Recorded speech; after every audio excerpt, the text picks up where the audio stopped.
اسی دن گئے. تو گویا جنت سے نکالا جانا پوسٹپون نہیں کیا گیا کہ آج جمعہ ہے اور جمعے کے دن یہ سزا نہیں مل سکتی. نہیں، کوئی دن اپنے طور پر انسان کے لیے اچھا برا نہیں جب تک اس میں کوئی اچھا عمل نہ کیا جائے. اگرچہ اس دن جب اچھا عمل کیا جاتا ہے تو اس کا اجر و ثواب زیادہ ہو جاتا ہے. اور آپ دیکھیں کہ کسی اچھے دن میں برا عمل انسان کے لیے گناہ کا بھی زیادہ سبب بنتا ہے. حضرت ابو ہریرہ رضی اللہ تعالیٰ عنہ سے مروی ہے، فرماتے ہیں کہ حضور صلی اللہ علیہ وسلم نے فرمایا، جس شخص نے وضو کیا اور عمدہ وضو کیا، پھر جمعہ ادا کرنے کے لیے آیا اور خوب توجہ سے سنتا رہا، تو اس کے اس جمعہ سے دوسرے جمعہ تک اور مزید 3 دن کے گناہ معاف کر دیے گئے. اور جو کنکریوں کو چھوتا رہا تو اس نے فضول کام کیا. اس کا مطلب کیا ہے کہ جس نے وضو کیا اور عمدہ وضو کیا، یعنی وضو میں اہتمام کرنا چاہیے. ایسا نہ ہو کہ وضو بھی انسان کر کوہنیاں سہ جائیں یا ایڑیاں سوکھ جائیں، یا انسان بے توجہی سے وضو کرے یا وضو میں اتنی دنیا کی باتیں کرے کہ پتہ ہی نہ چلے کہ وضو کیا ہے یا ویسے ہی ہاتھ منہ گیلا کر لیا. اور پھر جمعہ ادا کرنے کے لیے آیا اور خوب توجہ سے سنتا رہا، کیا؟ خطبہ. تو اس جمعے سے دوسرے جمعے تک اور مزید 3 دن کے گناہ معاف. لیکن جو کنکریوں کو چھوتا رہا، یہ کنکریاں کہاں سے آ گئی جمعے کے دن؟ بات یہ ہے کہ آپ صلی اللہ علیہ وسلم کے زمانے میں مسجد نبوی میں کوئی صف، کوئی بوریا، کوئی کارپٹ کچھ بھی نہیں بچھا ہوتا تھا. زمین پہ فرش کے اوپر کنکریاں بچھی ہوتی تھی جس پر لوگ آ کر بیٹھا کرتے تھے. اور عموماً لوگ جب صفیں بچھی ہوتی ہیں تو صف کو پھاڑتے توڑتے کاٹتے رہتے ہیں، یا کوئی اور چیز ایسی نظر آ جائے، یا یہ ہے کہ ان کنکریوں کو جوڑنا، جمع کرنا، توڑنا، یعنی جیسے کنکریوں سے بچے کھیلتے بھی ہیں یا جیسے بنٹوں وغیرہ سے کھیلتے ہیں. تو اگر کوئی شخص خطبہ بھی سن رہا ہو اور ساتھ اس کے اس طرح کا عمل بھی کر رہا ہو تو فرمایا اس نے فضول کام کیا. فقد لغا، اللہ بات کی، اس نے جمعے کا حق نہ ادا کیا، اس نے اپنے اجر میں کمی کر لی. اس سے پتہ چلتا ہے کہ ایک علم کی مجلس کے آداب کیا ہوتے ہیں. حضرت ابو ہریرہ رضی اللہ تعالیٰ عنہ سے مروی ہے کہ حضور صلی اللہ علیہ وسلم نے فرمایا، 5 نمازیں، ایک جمعہ دوسرے جمعہ تک، ایک رمضان دوسرے رمضان تک، اپنے درمیان میں کیے جانے والے گناہوں کا کفارہ بن جاتے ہیں، بشرطے کہ کبیرہ گناہوں سے اجتناب کیا جائے. اور کبیرہ گناہوں کی اگر آپ تفصیل دیکھیں تو ایک صرف اللہ تعالیٰ کا حق ہے، یعنی شرک کرنا، اور باقی سارے بندوں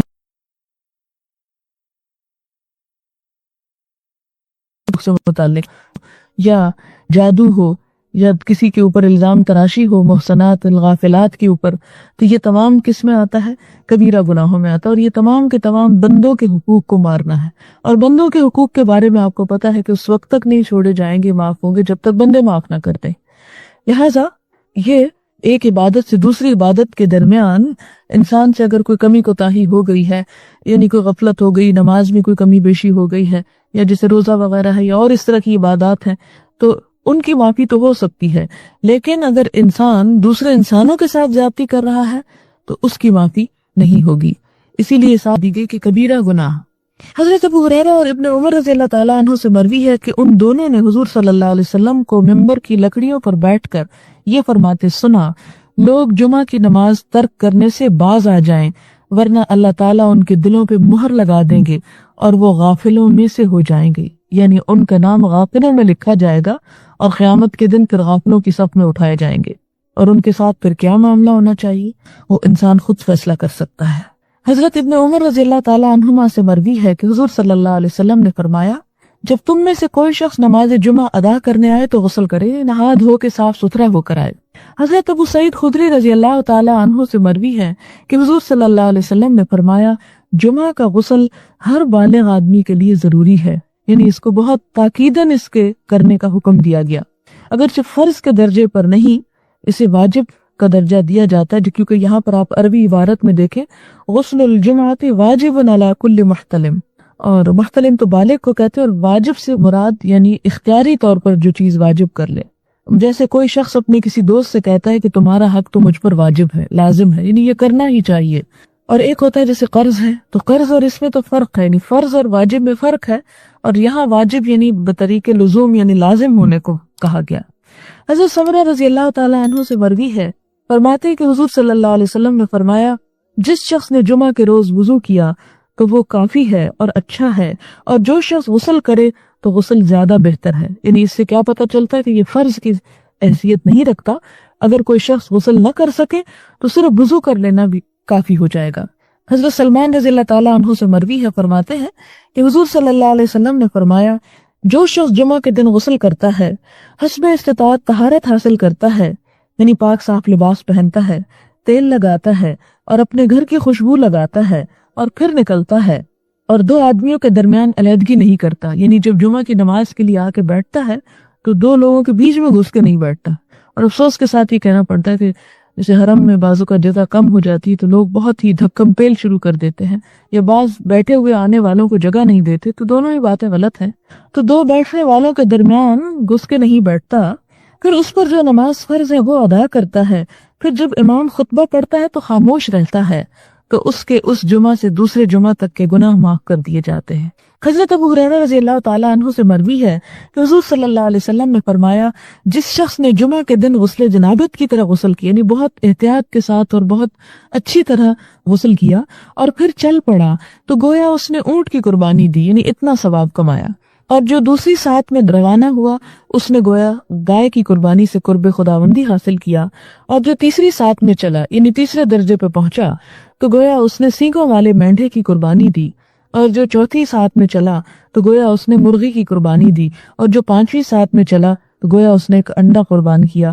اور جب امام نکلتا ہے تو فرشتے ذکر خداوندی سننے کے لیے حاضر ہو جاتے ہیں، اور وہ اجر کا رجسٹر بند ہو جاتا ہے ایک طرح سے۔ اس سے یہ پتہ چلتا ہے کہ جمعے کے دن جلدی کرنا اور وقت پر پہنچنا زیادہ افضل ہے بنسبت تاخیر کرنے کے، اور یہ حقیقت ہے کہ نیکی کے کام میں دیر جو ہے وہ اس کے عمل کے اجر کو کم کرتی ہے۔ تو یہاں پر بطور خاص جمعہ کی فضیلت کی وجہ سے کہ اس کے لیے انسان جلد از جلد نکلے۔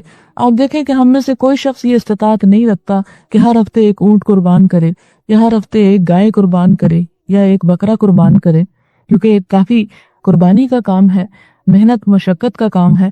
لیکن اگر انسان خود نہیں، کیونکہ عورتوں پہ تو جمعہ فرض نہیں ہے، لیکن اپنے بچوں کو یا شوہر کو وقت پہ تیار کر کے بھیجے تو اس کے لیے بھی یہی اجر ہے۔ حضرت ابو ہریرہ سے مروی ہے کہ حضور صلی اللہ علیہ وسلم نے ایک دن جمعہ کے دن کا ذکر کیا اور فرمایا، اس میں ایک گھڑی ایسی ہے کہ اگر کوئی مسلمان بندہ اس گھڑی کو اس حالت میں پائے کہ وہ کھڑا نماز پڑھ رہا ہو اور اللہ تعالیٰ سے کوئی چیز مانگے تو اللہ تعالیٰ اس کو وہ چیز عطا فرما دیتا ہے، یعنی وہ قبولیت کی گھڑی آتی ہے جو کہ حالت نماز میں آئے تھے۔ اور آپ نے ہاتھ کے اشارے سے فرمایا وہ گھڑی بالکل مختصر ہے، یعنی تھوڑی سی دیر کے لیے وہ وقت آتا ہے، یعنی وہ خاص وقت ہوتا ہے جس میں انسان جو مانگے وہ مل جاتا ہے، لیکن وہ وقت ہوتا بہت تھوڑا ہے۔ اس سے اصل میں توجہ دلانا اس امر کی طرف مقصود ہے کہ انسان جمعے کا دن جو ہے وہ غفلت میں گزارنے کی بجائے اللہ کی عبادت اور ذکر میں زیادہ سے زیادہ اپنے آپ کو مشغول کر کے گزارے، تاکہ ہفتے بھر کے جو گناہ کے بوجھ اور دلوں کے اوپر ڈپریشن ہوتا ہے اسے وہ ختم ہو سکے۔ حضرت ابو بردہ بن ابی موسیٰ اشعری رضی اللہ تعالیٰ عنہ سے مروی ہے، فرمایا حضرت عبداللہ بن عمر رضی اللہ عنہما نے فرمایا، کیا تم نے اپنے والد ماجد کو جمعہ کی سات کے متعلق حضور صلی اللہ علیہ وسلم کی حدیث بیان کرتے سنا ہے؟ ابو بردہ کہتے ہیں، میں نے عرض کیا، ہاں، میں نے انہیں یہ کہتے سنا، میں نے حضور صلی اللہ علیہ وسلم کو یہ فرماتے سنا، یہ گھڑی امام کے بیٹھنے سے نماز کے ادا ہو جانے تک کے درمیان آتی ہے۔ یعنی وہ کون سا وقت ہوتا ہے؟ جب امام خطبے کے لیے بیٹھ جاتا ہے اور نماز کا سلام پھیر دیا جاتا ہے۔ اب زیادہ زیادہ یہ وقت آدھے گھنٹے پر مشتمل ہوتا ہے، یعنی اس دوران یہ بابرکت لمحہ ہوتا ہے۔ اس سے یہ پتہ چلتا ہے کہ اس وقت میں انسان کو دوسرے تمام کام چھوڑ کر ایک اجتماعی عبادت، جمعہ کا مطلب ہی جمع ہونا، ایک اجتماعی عبادت کے ہر شخص اس وقت اللہ کے ذکر میں مشغول ہو، اس میں صرف کرنا چاہیے۔ حضرت اوس بن اوس رضی اللہ تعالیٰ عنہ سے مروی ہے، فرماتے ہیں کہ حضور صلی اللہ علیہ وسلم نے فرمایا، تمہارے دنوں میں سے بہترین دن جمعہ کا دن ہے، تم اس میں مجھ پر کثرت سے درود پڑھا کرو، کیونکہ تمہارا درود مجھ پر پیش کیا جاتا ہے۔ یعنی جمعے کے دن کی باقی عبادتیں بھی بہت افضل ہیں، لیکن درود شریف پڑھنے کے لیے خاص دن ہے وہ۔ حقیقت یہ ہے کہ انسان خطا کا پتلا ہے، انسان کے نفس کے اندر کمزوریاں موجود ہیں۔ خلق الانسان ضعیفا، انسان کمزور پیدا کیا گیا ہے، انسان بھولنے والا ہے۔ اسی بنا پہ ایسا ہوتا ہے کہ انسان اس دنیا میں بار بار پھسل جاتا ہے، کبھی اللہ سبحانہ وتعالیٰ کے کسی حکم کو ماننے میں اسے مشکل ہو جاتی ہے، یا وہ بھول جاتا ہے، یا وہ قصدن نہیں عمل کرتا جو اس کو کرنے کے لیے کہا جاتا ہے، اور کبھی وہ بھول چوک کا شکار ہو جاتا ہے، انجانے میں اس سے خطائیں ہو جاتی ہیں۔ انسان سے بار بار غلطیاں ہوتی ہیں. اگر انسان قصدن کوئی گناہ کرتا ہے اور گناہ پر قائم رہتا ہے تو ایسا شخص اللہ کی نگاہ میں سخت مجرم ہے. ایسا شخص قیامت کے دن اللہ کی پکڑ سے بچ نہیں سکے گا. ایک اور انسان ایسا ہوتا ہے کہ جس سے انسان ہونے کے ناطے غلطی ہو جاتی ہے، طبعی کمزوری کی بنا پر وہ پھسل جاتا ہے، لیکن غلطی کے بعد وہ فوراً متنبہ ہو جاتا ہے، ہوش میں آ جاتا ہے، اس کے اندر شرمندگی اور توبہ کا احساس پیدا ہو جاتا ہے. وہ اللہ تعالیٰ سے معافی مانگتا ہے اور آئندہ غلطی نہ کرنے کا عزم کر لیتا ہے. ایسا شخص غلطی کرنے کے باوجود اللہ تعالیٰ کے انعام کا مستحق ہو جاتا ہے. انسان اپنے آغاز سے ہی غلطیاں کرتا چلا آیا ہے. آدم علیہ السلام سے بھی بھول چوک ہوئی تھی، لیکن انجام کار انہوں نے توبہ کر لی، اپنے رب کی طرف رجوع کر لیا اور مزید اللہ تعالیٰ کے قریب ہو گئے. اللہ تعالیٰ نے ان کو چن لیا. موسیٰ علیہ السلام سے ایک قبطی کا قتل ہو گیا تھا، انہوں نے فوراً توبہ کر لی. اللہ تعالیٰ نے ان کو اپنے کام کا بنا لیا، چن لیا. غلطی انسان سے ہوتی ہے، لیکن غلطی کرنے کے بعد جو شخص توبہ استغفار کر لیتا ہے وہ ایسا ہوتا ہے گویا اس نے غلطی کی ہی نہ ہو. اللہ سبحانہ وتعالیٰ اس کو پاک صاف کر دیتا ہے، اور یہ ہم سب کی ضرورت ہے. اس لیے بہت ضروری ہے کہ ہم بار بار اللہ تعالیٰ کی طرف پلٹتے رہیں اور توبہ اور استغفار کرتے رہیں. قرآن مجید میں اللہ تعالیٰ فرماتے ہیں، اللہ کسی نفس کو اس کی وسعت سے بڑھ کر تکلیف نہیں دیتا. جو اس نے نیکی کمائی وہ اسی کے لیے ہے، اور جو اس نے برائی کمائی وہ اسی کے ذمہ ہے. اے ہمارے رب، اگر ہم بھول جائیں یا ہم خطا کریں تو ہمارا مواخذہ نہ کرنا. اے ہمارے رب، ہم پر ایسا بوجھ نہ ڈالنا جیسا تو نے ہم سے پہلے لوگوں پر ڈالا تھا. اے ہمارے رب، اور تو ہم سے وہ بوجھ نہ اٹھوا جسے اٹھانے کی ہم میں طاقت نہیں، اور ہم سے درگزر فرما، ہمیں بخش دے، ہم پر رحم فرما. تو ہی ہمارا مولا ہے، بس کافر قوم کے مقابلے میں ہماری مدد فرما. یہ بہت ہی جامع آیت ہے اور عرش کے خزانے تلے سے دی گئی ہے. اس میں انسان سورۃ البقرہ کے اختتام پر اپنی عاجزی اور اپنی کمزوری کا اعتراف کرتے ہوئے اللہ سبحانہ وتعالیٰ سے بخشش، عفو، درگزر اور رحم کی درخواست کرتا ہے. یہ بہت ہی جامع آیت ہے، اس میں بہت سے نکات ہیں. اس میں اللہ تعالیٰ نے اپنے قانون سزا اور جزا کے کچھ کلیے بیان کیے ہیں. پہلا یہ کہ اللہ تعالیٰ بندوں پر ان کی طاقت سے زیادہ بوجھ نہیں ڈالتا. ہر شخص بس اتنا ہی مکلف ہے جتنی اس کو طاقت ملی ہے. جو چیز اس کے حدود میں نہیں، اس کے اختیار میں نہیں، اس کے امکان میں نہیں، اس پر اس سے کوئی مواخذہ بھی نہیں، اس کی پکڑ بھی نہیں، کیونکہ وہ کر سکتا ہی نہیں تھا. دوسرا یہ کہ انسان کو وہی کچھ ملے گا جو اس نے کمائی کی ہوگی، جس کی اس نے کوشش کی ہوگی. اگر اس نے نیکی کی تو اسے اس کا بدلہ ضرور مل کر رہے گا، اور اگر اس نے کوئی برا کام کیا تو اس کی سزا بھی ملے گی. یہاں انسان کو اپنے آباء و اجداد کی یا اپنے دوستوں کی نیکیاں کام نہ آئیں گی، نہ اس کا حسب نسب اور سٹیٹس اس کو فائدہ دے گا. ہمارے دین میں یہ نہیں کہ کرے کوئی اور بھرے کوئی. ہر شخص اپنے اعمال کا خود ذمہ دار ہے. ہاں، یہ ضرور ممکن ہے کہ اگر کسی شخص نے کسی نیک کام کی بنیاد رکھ دی ہے تو اس کے بعد جتنے لوگ اس کام کو آگے بڑھائیں گے وہ سب اس کے لیے صدقہ جاریہ بن جائے گا. اس کے اثرات موت کے بعد تک جاری رہیں گے. نیکی کے اس کام میں اسے برابر کا حصہ ملتا رہے گا. ایک دفعہ اس کا شیئر اس میں ہو گیا تو ہمیشہ کے لیے وہ شیئر ہولڈر ہو گیا، اب اس کو پروفٹ ملتا رہے گا. اسی طرح اگر کسی نے کسی برے کام کی بنیاد رکھ دی تو موت کے بعد اس کے اثرات جاری رہیں گے اور وہ اس برائی میں بھی برابر کا حصے دار ہوگا. آیت کے اختتام پر ایمان والوں کے دلوں کو تسلی دینے کے لیے اللہ تعالیٰ نے خود دعا سکھا دی کہ انسان پر اطاعت کی، اللہ تعالیٰ کی فرمانبرداری اور عبادت کی جو ذمہ داری ڈالی گئی ہے، اگر انسان اس کی ادائیگی میں کسی بھول چوک کا شکار ہو جاتا ہے یا عمدن کوئی غلطی کر بیٹھتا ہے تو پھر وہ اپنے رب سے معافی مانگ لے، توبہ کر لے. اور پھر یہ دعا بھی سکھائی گئی کہ یا رب، جو مشکلات پہلے لوگوں پر آئی تھی ہمیں ان سے بچا لے، اور یہ کہ مشکلات کا بس اتنا ہی بوجھ ہم پر ڈالنا جسے ہم سہار سکیں. بس آزمائش اتنی ہی ہو جس پہ ہم پورے اتر جائیں، اس میں ناکام نہ ہو. اسی طرح ایسا بھی نہ ہو کہ ہماری قوت برداشت سے بڑھ کر ہم پر کوئی سختی نازل ہو جائے اور پھر ہم سیدھے رستے سے بھٹک جائیں، کیونکہ فقر، تکلیف، بیماری انسان کو بعض اوقات مایوسی اور کفر میں مبتلا کر دیتی ہے. تو یا رب، ایسی کوئی تکلیف نہ آئے کہ جس سے ہمارا ایمان جائے. اللہ سبحانہ تعالیٰ کی یہ سنت رہی ہے کہ جو شخص بھی حق کی پیروی کا ارادہ کرتا ہے اللہ تعالیٰ اس کو آزماتا ضرور ہے، اس کا اخلاص دیکھتا ہے، اور جب آزمائشیں آتی ہیں تو مومن کا کام پھر یہی ہے کہ ان کا مقابلہ کرے، ان کے آگے ہمت نہ ہارے، اللہ تعالیٰ کی طرف پلٹے، کثرت سے استغفار کرے، اپنے گناہوں کی معافی مانگے تاکہ انسان اس مشکل سے باہر نکل آئے۔ بہرحال مومن کو اللہ تعالیٰ کی طرف ہر حال میں رجوع کرنا چاہیے، چاہے خوشحالی ہو، چاہے نعمتوں کی کثرت ہو، یا پھر آزمائشوں پر آزمائشیں آ رہی ہوں، کیونکہ یہی ایک طریقہ ہے اللہ سبحانہ تعالیٰ ہی کو تھام لینے کا ایک واحد ذریعہ ہے کہ جس سے انسان ہر طرح کی مشکلات سے نپٹ سکتا ہے اور حق کے سیدھے راستے پر قائم رہ سکتا ہے۔ تو اس لیے یہ دعا استغفار اور توبہ اور بخشش کی دعاؤں میں بہت اہم دعا ہے کہ جسے تکرار سے مانگتے رہنا چاہیے۔ اور اس میں سب سے پہلے جو بات کی گئی، لا یکلف اللہ نفسا الا وسعها، وسع اس چیز کو کہتے ہیں جو انسان پر وسیع ہو جائے، یعنی اس پہ تنگ نہ پڑے، اس پہ تنگی نہ ڈالے۔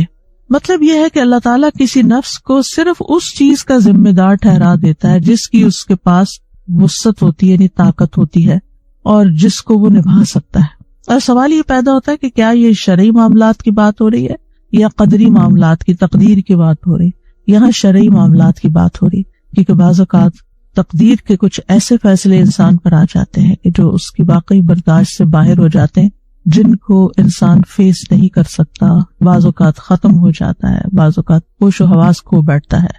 ان آزمائشوں سے بھی پناہ مانگنی چاہیے، لیکن یہاں بات ہو رہی ہے لا یکلف اللہ نفسا الا وسعها، یعنی اللہ نے انسان کو عبادت کی کسی بھی ایسی مشقت میں نہیں ڈالا کہ جسے وہ کر نہ سکے۔ یعنی جو نمازیں ہم پر فرض کی گئی ہیں، روزے ہم پر فرض کیے گئے، یا حج ہم پر فرض کیا گیا، یا اسی طرح اور کچھ کام جن کاموں کا ہمیں حکم دیا گیا ہے، ان میں سے کوئی بھی کام ایسا نہیں کہ جو ہم کر نہ سکتے ہوں، اور پھر ان کے کرنے میں بھی بہت وسعت ہے، یعنی اس میں بھی انسان کو سہولت دی گئی ہے کہ اگر ایک طریقے پہ نہیں کر پا رہا تو وہ اس میں رخصت لے لے، اس میں اختصار بھی ہے، اس میں سہولت بھی ہے۔ نماز میں کھڑے نہیں ہو سکتے، بیٹھ جاؤ، بیٹھ نہیں سکتے لیٹ جاؤ، سجدہ نہیں کر سکتے اشارے سے سجدہ کر لو، وضو نہیں کر سکتے تیمم کر لو، اور اسی طرح کی بے شمار مثالیں ہیں کہ جس میں ہمیں بہت وسعت دی گئی ہے، بہت آسانی دی گئی ہے۔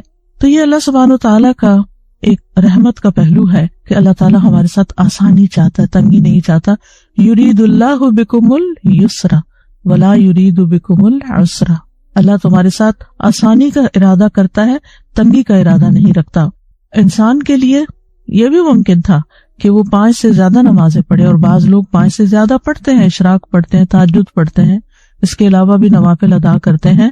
انسان 1 مہینے سے زیادہ کے روزے رکھ سکتا ہے، جو کہ شوال کے روزے آج کل آپ رکھ رہے ہیں، تو آپ کو اندازہ ہے کہ ہاں واقعی رمضان کے پورے کرنے کے بعد 6 اور بھی رکھنے کو دل چاہتا ہے، اور محبت سے رکھتے ہیں، کوئی بوجھ سمجھ کے نہیں۔ اسی طرح حج کے ساتھ ساتھ عمرہ بھی کر سکتا ہے، اور 1 سے زیادہ حج بھی کر سکتا ہے۔ تو یہ جتنی بھی چیزیں ہیں عبادات میں سے، انسان جن کا مکلف قرار دیا گیا ہے، وہ انسان کی وسعت سے باہر نہیں ہے، اور جہاں اس کی وسعت نہیں ہے وہاں اس پر وہ فرض بھی نہیں ہے، مال نہیں ہے تو زکوٰۃ بھی نہیں ہے، وسعت استطاعت نہیں ہے تو حج بھی نہیں ہے، اور اگر بیمار ہے تو روزہ بھی نہیں ہے، بڑھاپا ہے یا ایسی بیماری ہے کہ جو ٹھیک نہیں ہو سکتی تو اس کا بدلے میں فدیہ بھی بتا دیا گیا ہے۔ تو اللہ سبحانہ تعالیٰ کا یہ خاص فضل ہے کہ اس نے بندوں کو وہی احکامات دیے ہیں جن کے ادا کرنے کی ان کے اندر طاقت ہے، اور ان معاملات میں اللہ تعالیٰ نے کوئی تنگی اور حرج نہیں رکھا۔ قرآن مجید میں آتا ہے وَمَا جَعَلَ عَلَيْكُمْ فِي الدِّينِ مِنْ حَرَجٍ، اس نے دین میں تم پر کوئی تنگی نہیں رکھی بلکہ آسانی کا ارادہ کیا ہے۔ نبی صلی اللہ علیہ وسلم نے فرمایا میں یہودیت اور نصرانیت لے کر نہیں آیا، مجھے نرمی اور سہولت والی شریعت دے کر بھیجا گیا ہے، کیونکہ ان کو جو احکامات ملے ان میں ہماری شریعت کے مقابلے میں سختی تھی، اور کچھ انہوں نے اپنے اوپر مزید سختیاں اپنے مرضی سے جیسے رحمانیت ایجاد کر لی، کچھ اور اپنے لیے مشکلات ڈال لیں۔ اسی طرح ایک اور حدیث میں آتا ہے نبی صلی اللہ علیہ وسلم نے فرمایا بے شک دین آسان ہے، اور جو شخص دین میں سختی اختیار کرے گا تو دین اس پہ غالب آ جائے گا، یعنی اس کی سختی نہیں چل سکے گی۔ بس اپنے عمل میں پختگی اختیار کرو، اور جہاں تک ہو میانہ روی برتو، اور خوش ہو جاؤ، اور صبح اور شام اور دوپہر اور کسی قدر رات میں عبادت سے مدد حاصل کرو۔ یعنی یہ عبادات دراصل اس زندگی کا جو امتحان ہے اور جو ہماری مشکلات ہیں ان میں بھی آسانی پیدا کرنے کے لیے، یہ ہمیں راحت دینے کے لیے ہے، ہمارے اندر ایمان کی قوت بڑھانے کے لیے ہیں، جس کے بعد ہم ہر طرح کی مشکلات کا بہتر طور پر مقابلہ کر سکتے ہیں۔ یہ عبادات ہمیں تکلیف میں مبتلا کرنے کے لیے نہیں ہے، بلکہ ہماری زندگی میں آسانی پیدا کرنے کے لیے ہے۔ پھر فرمایا لہا ما کسبت وعلیہا مکتسبت، انسان ہی کو ملے گا جو اس نے کمائی کی، یعنی جس نفس نے جو کیا اس کو اس کا فائدہ پہنچ کر رہے گا، یعنی نیک اعمال اور محنت مشقت جو بھی اس نے کی اس کا اجر و ثواب اسی کے لیے، اور پھر اسی کے ذمہ ہے جو اس نے کمایا یعنی گناہ کمایا۔ اکتسبت، یہاں کسبت نیک اعمال کے لیے آیا اور اکتسبت برے اعمال کے لیے آیا۔ اس کی وجہ کیا ہے؟ نیکی کرنے کے لیے کوئی بہت بڑی مشقت نہیں کرنی پڑتی، معمولی کوشش سے بھی انسان نیکی کر لیتا، چھوٹی چھوٹی بے شمار آسان نیکیاں ہیں، کتاب بھی ہے چھوٹی سی آسان نیکیاں، تو اس میں بھی چھوٹے چھوٹے کام ایسے بتائے گئے ہیں جن کا بہت بڑا اجر اور ثواب ہے۔ اور اکتسبت، اکتساب میں تا زائد ہے، اس میں آپ دیکھیے کہ قاعدہ یہ ہے کہ جب کسی فعل کے اندر حروف زیادہ ہوتے ہیں تو معنی میں بھی شدت آ جاتی ہے۔ تو اکتساب میں یہ ہے کہ ارادتاً کوشش کرنا، یعنی عمدن گناہ کا ارادہ کر کے پھر اس کے لیے کوشش بھی کرنا یا اسے کمانا، کیونکہ انسان پر کوئی گناہ اس وقت تک نہیں لکھا جاتا جب تک وہ عمدن گناہ یعنی جان بوجھ کے گناہ نہیں کرتا اور اس کے لیے کوئی کوشش نہیں کرتا۔ جو چیز اچانک ہو جائے، بھول چوک ہو جائے، اس پہ پکڑ بھی نہیں ہے، وہ انسان کے لیے لکھی بھی نہیں جاتی۔ تو گویا گناہ کرنے کے لیے انسان اپنا ارادہ اور کوشش استعمال کرتا ہے، اور نیکی کرنے کے لیے اس کے مقابلے میں اس کو زیادہ محنت نہیں کرنی پڑتی۔ اور پھر یہ ہے کہ گناہ کا وبال گناہ کرنے والے پر ہوگا، لا تزر وازرۃ وزر اخری ومن یکسب فانما یکسبہ علی نفسہ، جو شخص کوئی گناہ کماتا ہے وہ اپنی جان پر ہی کماتا ہے، یعنی اس کا بوجھ خود ہی اس کو اٹھانا ہوگا۔ وَأَن لَيْسَ لِلْإِنسَانِ إِلَّا مَا سَعَى، انسان کو وہی ملے گا جس کی اس نے کوشش کی، یعنی جو کوشش سے اور ارادتاً گناہ کیا وہی اس کے ذمہ آئے گا۔ اور نیکی کے بارے میں آتا ہے من جاء بالحسنۃ فلہ عشر امثالھا، جس نے ایک نیکی کی اس کے لیے 10 گناہ ہے، لیکن اس کے برعکس ومن جاء بالسیئۃ فلا یجزی الا مثلھا، برائی کی تو بس اتنا ہی بدلہ اس کو ملے گا، وہم لا یظلمون، کسی پر ظلم نہیں کیا جائے گا۔ پھر فرمایا ربنا لا تؤاخذنا ان نسینا او اخطأنا، یہاں اللہ تعالیٰ کو رب کہہ کے پکارا گیا، ربوبیت کا وسیلہ دیا گیا، واسطہ دیا گیا۔ یہ جو آتا ہے نا وَلِلَّهِ الْأَسْمَاءُ الْحُسْنَى فَادْعُوهُ بِهَا، اللہ کے اچھے اچھے نام ہیں ان کے ساتھ اس کو پکارو، تو اسی میں سے ایک چیز یہ ہے جب ہم کہتے ہیں ربنا، یہ اللہ کے نام کے ساتھ ہم اللہ تعالیٰ کو پکارتے ہیں، کیونکہ ہمارا رب خالق مالک مدبر وہی ہے، اور جو ہم یہاں مانگ رہے ہیں اس کا تعلق اس کے رب ہونے سے ہے کہ وہی ہمیں دے سکتا ہے۔ اور اکثر آپ دیکھیں گے قرآن مجید میں کہ دعا مانگنے کو اللہ تعالیٰ کی ربوبیت کے ساتھ ہی قرآن مجید میں خاص کیا گیا، اسی لیے قرآن مجید کی اکثر دعائیں بلکہ تقریباً سب دعائیں جو ہیں الا ماشاء اللہ وہ ربنا سے ہی شروع ہوتی ہیں۔ تو ربنا لا تؤاخذنا ان نسینا او اخطانا، اللہ ہمیں نہ پکڑنا، یعنی ہمیں سزا نہیں دینا اگر ہم بھول جائیں۔ بھول کب ہوتی ہے؟ جب انسان کو کسی چیز کا علم ہوتا ہے اور پھر علم کے بعد وہ اس کام کو بھول کر لیتا ہے۔ اور خطا کیا ہوتی ہے؟ علم ہی نہیں ہوتا، لا علمی میں غلطیاں کر رہا ہوتا ہے۔ جیسے ریسنٹلی میں نے دیکھا کہ مسلمانوں کی جب اجتماعی صورتحال دیکھتے ہیں اور سب سے بڑی عبادت و نماز ہی ہے، تو جب میں مسجد نبی میں اپنے دائیں بائیں دیکھتی تھی تو اور خواتین ہی ہوتی تھی تو بہت ہی زیادہ تکلیف ہوتی تھی اس بات کی کہ نماز کے بنیادی فرائض تک سے غافل ہیں یا لا علم ہے، معلوم ہی نہیں سطر کتنا ڈھانکنا ہے، نماز میں کہاں دیکھنا ہے، نماز میں سجدہ کیسے کرنا ہے، رکوع کیسے کرنا ہے، کیونکہ بہت سارے لوگ ہوتے ہیں نا نظر پڑ جاتی ہے آگے، آپ کے آگے جو سب نظر پڑ جاتی ہے، کسی نے گردن اٹھائی ہوئی ہے، کسی نے جھکائی ہوئی ہے، بس ایسے ہی تھوڑا سا جھکا ہوا ہے کوئی، اور آپ کو معلوم ہے کہ اگر رکوع اور سجدہ صحیح نہ ہو تو نماز ہی نہیں ہوتی۔ لیکن بہت ہی دل تکلیف میں آ جاتا تھا کہ یا رب ان سب کو کون ایجوکیٹ کرے اور کون بتائے اور کس طرح ان کی تربیت کی جائے۔ بہرحال ہم سب پر لازم ہے خود بھی سیکھیں اور دوسروں کو بھی سکھائیں، اور جہاں جہاں تک ہم پہنچا سکیں پہنچائیں، اور کم از کم اپنے دائیں بائیں اور اپنے گھر میں اور اپنے بچوں کو تو صحیح نماز پڑھنا سکھا دیں۔ پھر اسی طرح سطر میں آپ دیکھیں کہ ہارڈلی کوئی ایسی خاتون ہوگی خصوصاً پاکستانی ڈریس میں کہ جس کے ٹخنے ڈھکے ہوئے ہوں، اور ٹخنے تو کیا آدھی رکوع اور سجدے میں جاتے ہوئے پنڈلیاں بھی نظر آ جاتی۔ جب سطر ہی نہیں تو نماز کہاں سے ہوگی؟ دکھ کس بات کا ہوتا ہے کہ اتنا مال اور وقت اور جدوجہد خرچ کر کے آپ یہاں پہنچے ہیں اللہ کے گھر میں، اور کرنا کیا ہے وہ آتا ہی نہیں ہے. تو یہ نہیں آتا، کیوں نہیں آتا؟ اگر لا علمی کی بنا پر ہے تو یہ خطا ہے، پتہ نہیں ہے. اور اسی طرح پھر ارادتاً بھی کرنا، یعنی آپ کو کوئی بتاتا بھی ہے اور آپ سننے کو تیار نہیں ہوتے. یعنی بہت دفعہ ایسا بھی ہوتا ہے، وہ کہتے ہیں جیسے ہم کریں ایسے ٹھیک ہے، بس یہی صحیح ہے. نسیان یعنی بھول چوک کہ دل کا ایک معلوم چیز سے غافل ہو جانا. معلوم تھا لیکن بھول گئے. مثلاً آپ نے اپنی چابیاں کہیں رکھی، آپ کو اس وقت معلوم تھا آپ کہاں رکھ رہے ہیں، لیکن بعد میں کیا ہوا؟ بھول گئے. آپ کہتے ہیں کہ میرا خیال ہے یہاں رکھی تھی، میرا خیال ہے یہاں رکھی تھی، اور بہرحال اندازے سے پھر آپ ڈھونڈ بھی لیتے ہیں. تو یہ بھول چوک ہوتی ہے کہ آپ نے خود ہی وہ چیز جانی ہوتی ہے، آپ کو معلوم ہوتا ہے آپ نے کی ہوتی ہے، لیکن آپ کے ذہن سے نکل جاتی، بھول جاتے ہیں. اور خطا جو ہوتی ہے مخالفت کو کہتے ہیں، نافرمانی کے ارتکاب کو کہتے ہیں. لیکن خطا میں مخالفت کا ارادہ ضروری نہیں کہ جان بوجھ کے وہ ارادے سے کرے. اور اسی طرح کسی بھی حکم سے جاہل رہنا یہ بھی خطا میں شامل ہے. یہ بھی ایک غلطی ہے کہ انسان کوشش ہی نہ کرے اور جان بوجھ کے جاہل رہے.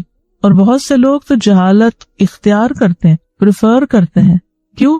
کہ اگر جان لیا تو کرنا پڑ جائے گا. تو کیا اللہ کو نہیں پتا کہ آپ کیوں لا علم رہنا چاہتے ہیں، کیوں جاہل رہنا چاہتے ہیں؟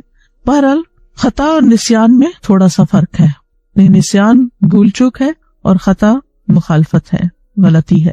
اللہ سبحانہ تعالیٰ نے اس امت پر رحمت اور احسان فرما کر اس سے یہ دونوں چیزیں معاف کی ہیں اگر وہ اس کی وسعت میں نہیں، یعنی وسعت سے باہر.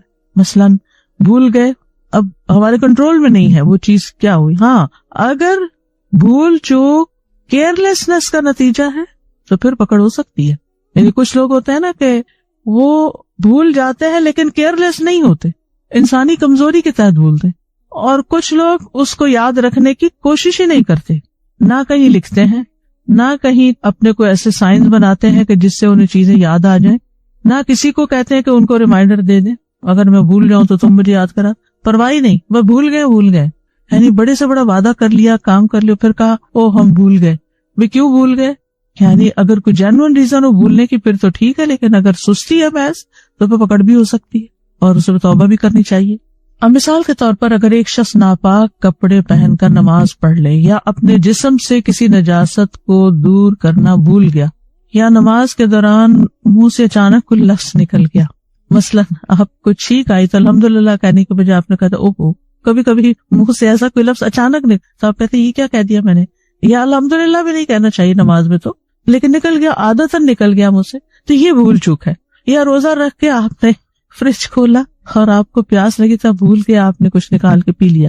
یا احرام کے دوران آپ نے بھول چوک کر کوئی ایسا کام کر لیا، یعنی آپ گئے اور آپ نے حسب معمول خوشبو والے صابن سے اچھی طرح اپنے آپ کو دھو لیا، نہا لیا، بعد میں خیال میں تو احرام سے تھا، مجھے ایسا نہیں کرنا چاہیے تھا.